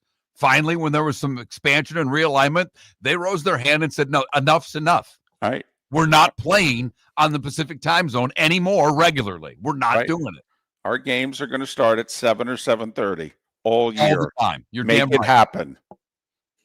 So, yes, I understand where you're coming from, and I like the trade. But, boy, they'd have to pay some people off to make that happen. But, hell, paying people off in college sports, that's what it's about these days. Miller and Moulton. Your roof is your home's first line of defense. At Pelican Roofing of Florida, Ronnie John and their team bring years of experience to protect what matters most, your family and your business. From residential repairs to large-scale commercial roofing, we deliver honest work, fair pricing, and quality you can trust. An upgrade on your roof can lower your insurance costs. Don't wait for a leak to turn into a disaster. Call the experts at Pelican Roofing today. 1-866-9-PELICAN. That's 1-866-9-PELICAN. Online at pelicanroofingcompany.com. CCC 1332512. The 2025 Industry Appreciation Awards in Fort Myers have wrapped up, but the celebration of business excellence continues, hosted by the Lee County Economic Development Office, Horizon Council, and Horizon Foundation. This annual event honors the innovators, job creators, and community builders driving the region forward.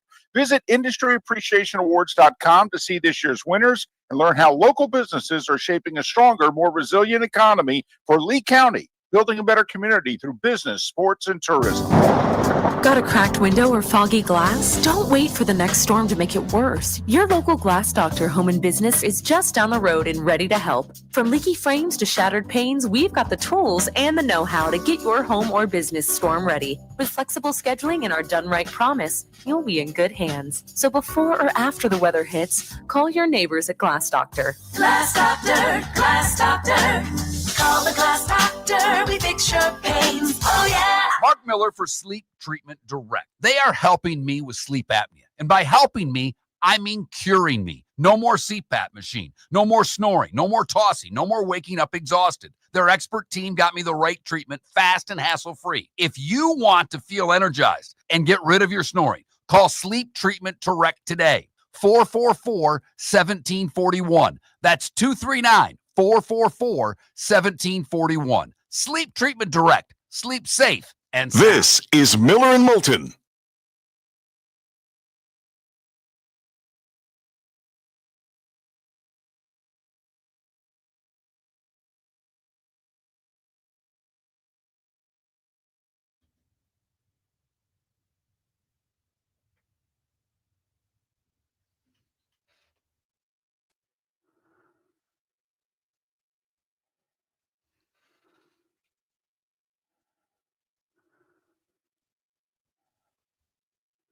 Oh, goodness gracious.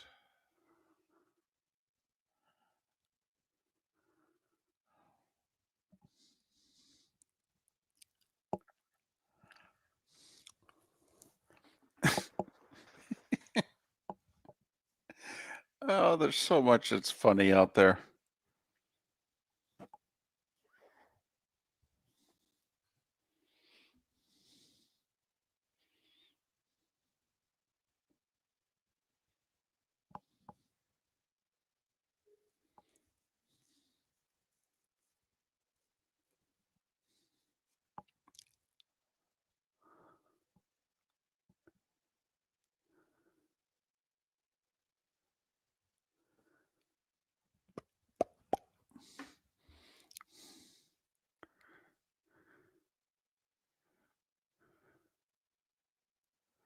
Come on, for the love of God.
This guy on X, he's got his 5 McDonald's job clips, that you put on your shirt, like Nick, McCafe specialist, crew trainer, guest experience leader, team leader, assistant manager. And underneath it, he put one that says Nicholas, Penn State head football coach.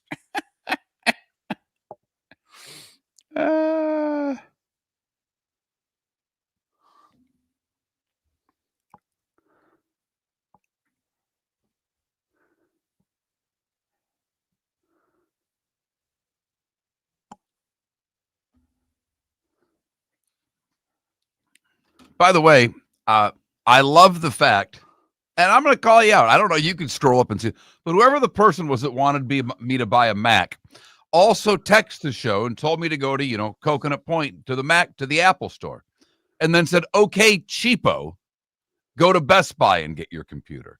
Cheapo, because I don't want to buy a MacBook. Look it, you may be doing a lot better than me. I don't know if you're aware. I ask for sponsors a lot. It ain't like we're getting rich doing this. I may be a cheapo because it's out of necessity, for the love of God. Wow, cheapo.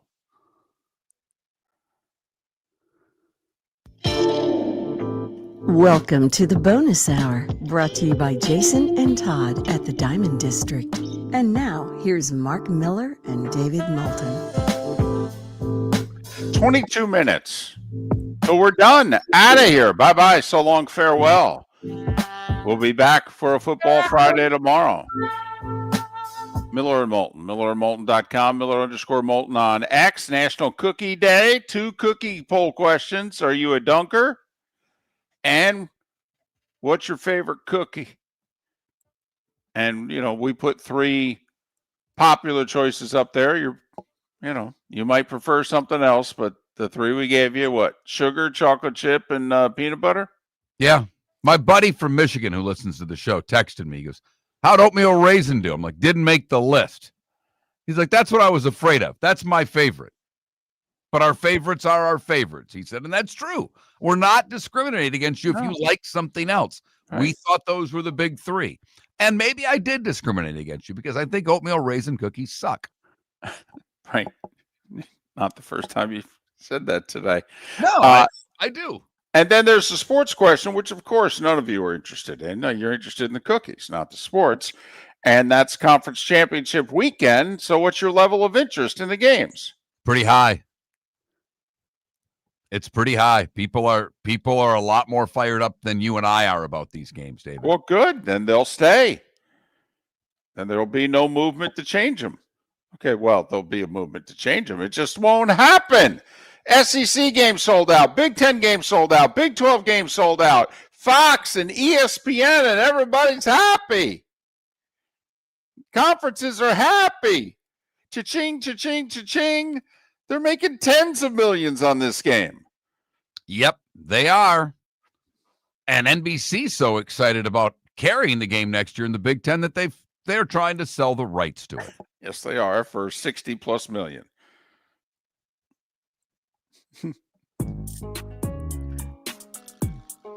It's that time again, nearing the end, but not quite there yet. Here's Mark Miller with Today Was the Day When. I got to be honest. I feel like I'm reading this for the first time because I may have had a couple of beers last night before I did this. And I'm looking at it going, oh, yeah, I did do that last night.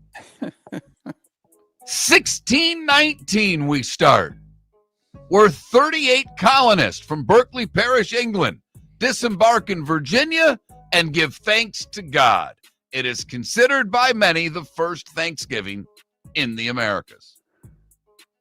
Today in 1909, the oldest operating franchise in the NHL is established as Ambrose O'Brien and Jack Laviolette create Club de Hockey Canadien, known as the Montreal Canadiens.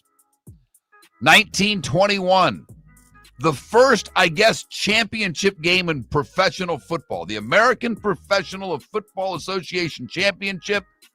The Chicago Staleys beat the Buffalo All-Americans 10-7 because the teams were tied in the standings after the regular season. 1943, Kennesaw Mountain Landis announced that baseball clubs could sign African-American players. 56, Paul Hornung wins the Heisman. Also today in 56, an impromptu recording session dubbed the $1 Million Quartet takes place at Sun Studios in Memphis. Elvis, Carl Perkins, Jerry Lee Lewis, and Johnny Cash. Leaving it in became a lot easier today in 1961 because the pill becomes available. Today in 1971, a fan fired a flare gun during a Frank Zappa concert. The casino in Switzerland would burn to the ground. Some other musicians saw it happening. They were the musicians of the band Deep Purple. From that, they wrote Smoke on the Water. Today at the Forum in Inglewood, fans got a pretty good surprise in 1979 when Fleetwood Mac performed Tusk, and the USC marching band walked out and played it with them. Today in 1980, some would say the end of rock and roll, because 2 months after the death of John Bonham, Led Zeppelin announced that they will disband. Today in 82, Herschel won the Heisman. And today in 1996, the Magic tied an NBA record of fewest points scored since inception of the 24-second shot clock, losing to the Cavs 84-57. Crazy Horse, Red Wing Alex Del Vecchio, and game show host Wink Martindale would have all celebrated birthdays today. The Dude, Jeff Bridges, he's 76. You should all abide. Bernard King is 69. Lee Smith, 68. Frank Reich is 64. Marissa Tomei is 61. Jay-Z, 56. Tyra Banks, 52. Jelly Roll and Joe Thomas are both 41 today. And Blake Snell is 33. What did I miss, David? I thought there'd be a pause after Marissa Tomei, I have to admit. I should have done that for you, and I apologize. All right. A little surprise there. By the way, did you say Lee Smith is 68? Yeah. He was the first guy who walked as slow at 28 as he now walks at 68, right? I mean, did anybody get to and off of the mound slower than Lee Smith? I mean, it just seemed as if he barely made it to the dugout before the start of the next half inning. Man, did he walk slow. And maybe the fastest, and maybe this is because I'm a Tiger fan, I'm going way back. Fidrich, Mark the Bird Fidrich used to sprint off of the mound. Right. And there was one game, and, we're watching the Bird on TV, and my dad never laughed harder because at one game, their great defensive third baseman, Aurelio Rodriguez, decided he was going to beat Fidrich into the dugout. And he took off in a full sprint in the dugout. My dad just laughed and laughed and laughed. So most of the leagues are surrendering to the National Football League. First off, there's no college football tonight. It was what did I miss, not what's on tap. We're not. I'm not done yet. Oh, we're not even there yet. No, we're not. Oh, I don't think you missed anything. I mean, there were a couple minor things. You weren't even paying attention to the segment. Oh, well, that's true. But midway through, I started paying attention, and no, I mean, today was the day Amanda Knox got convicted in Italy. It obviously got overturned, but that was 16 years ago today. Time to see life a little bit differently. Here's Mark Miller with the good, the bad, and the ugly. What do you got, Mark? So I come in after this, is what you're saying? If you want, you come in during, for all I care. For the good, we go to San Diego, where a couple visiting San Diego says they're forever grateful for the lifeguards who rescued their missing dog found in the ocean. They were watching football on Sunday, visiting family and friends, and their lab bolted out the front door. Apparently, went for a swim. Nearly 2 miles away, surfers alerted the lifeguard tower that a dog had been swept into the rip current. And lifeguards were able, with a small boat, the U.S. Coast Guard, to get the dog and reunite it with its family. Good job. For the bad, we go to L.A., where Waymo is a driverless taxi service. And, well, it didn't work all that well because a video spreading on social media shows the driverless ride service taking a left turn in downtown L.A., right into the middle of Crossfire. Apparently, LAPD had the helicopter circling overhead, the street was blocked, and there was shooting going on as the car with the passengers drove right into it. Waymo said no one was injured. Whew. Can't wait to get one of those. And finally, the ugly. We go to Orlando. A woman has filed a lawsuit against SeaWorld after she said she was hit in the face by a duck while riding one of the park's roller coasters. She filed the lawsuit in Orange County. Apparently, the company said she wasn't hit by a duck. She was hit by a snowy egret. No word on whether or not she's going to win the lawsuit. But it was not a duck. I don't know what that difference makes, but the okay. lawsuit claims that SeaWorld failed to maintain the premises in a reasonably safe condition by negligently failing to correct a dangerous situation that the park either knew or should have known about. So they were supposed to be standing there, about 4 guys with rifles around the ride. Duck! Boom! Hey, what? Exactly. Man, you read my mind. I was thinking the same exact thing. Listen, this is so frivolous. I want her to pay my lawyer fees. That's how the judge, come on, enough of this already. And that is the good, the bad, and the ugly on today, Thursday, December the 4th, here on Miller and Moulton, brought to you by the Cape Coral Police Department. Hiring new officers, great pay, great benefits, other jobs available. All information can be found at CapeCops.com. That's CapeCops.com. All right, now do your thing. So apparently the sports leagues are scared of the NFL. So the good today. Oh, I'm sorry. There's 10 hockey games, though. How many more times will Sid the Kid be in the state of Florida? I mean, he's 38. Figure he's got a couple more years left. They only come down, what, once a year? Sometimes twice? Sometimes twice, yeah. So, I mean, could it be that he's only in the state of Florida a handful or so more times in his career? Crosby and the Penguins in Tampa to face the Lightning tonight. Panthers are hosting Stamkos and the Preds. 2 of the 8 games tonight. NBA's got, 5-6 games tonight. None of the locals in action. Not a sexy schedule at all. I think Toronto and the Lakers is the best game on it. I guess Golden State, Philly. Yeah, marquee anyway, but Lakers and Raptors have better records. But, yeah, okay.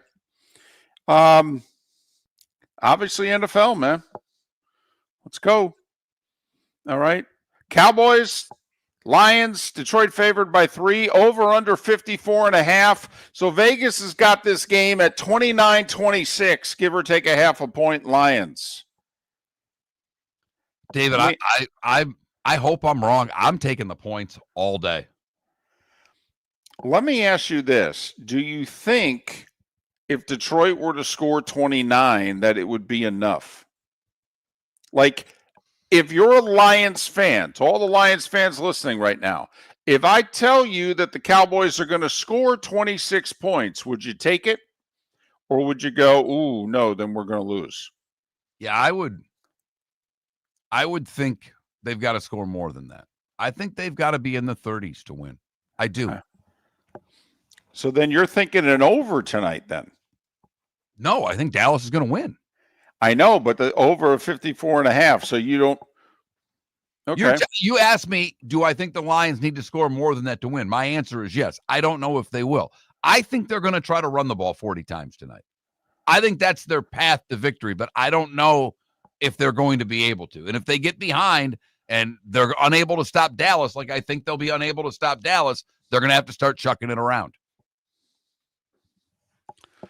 So it's a dreadful college basketball schedule tonight. I mean, oh yeah, there's 11 games in the country. That's it. There's 11 college basketball games in the country tonight. South Florida at home. They're a 1.5-point dog to Utah State, who's undefeated. I will say that. There's like 23 undefeated teams left in college basketball. Utah State's one of them. By the way, Gottlieb and Green Bay are playing against Bob Moe tonight. Bob Moe's a slight favorite. Green Bay's not awful this year. He's actually had a couple good wins. And they played a couple of good teams, decently. They played Minnesota, and it was competitive. So just for what it's worth, he got bashed a lot last year. Yes, he did. And deservedly so. Yep. So he's having a bit of a bounce-back season. Bill Belichick, for what it's worth, had the third best recruiting class amongst ACC schools, behind only the Canes and the Knowles. So he was ahead of Dabo and, others. So we'll see. And if Dabo didn't have a really good recruiting class, he's not going to the portal. He's not. I mean, he finally grabbed a couple of players last year, but they're not a team. They're not a university that jumps into the deep end of the transfer portal. So just something to pay attention to going forward. Because they're angry in Clemson, South Carolina with their head football coach. Right. And we had Bud Elliott on yesterday who said if they hated this year, wait till next. Because he's losing a lot of guys. Uh-huh. I got Dallas tonight, David. Are you with me? I am.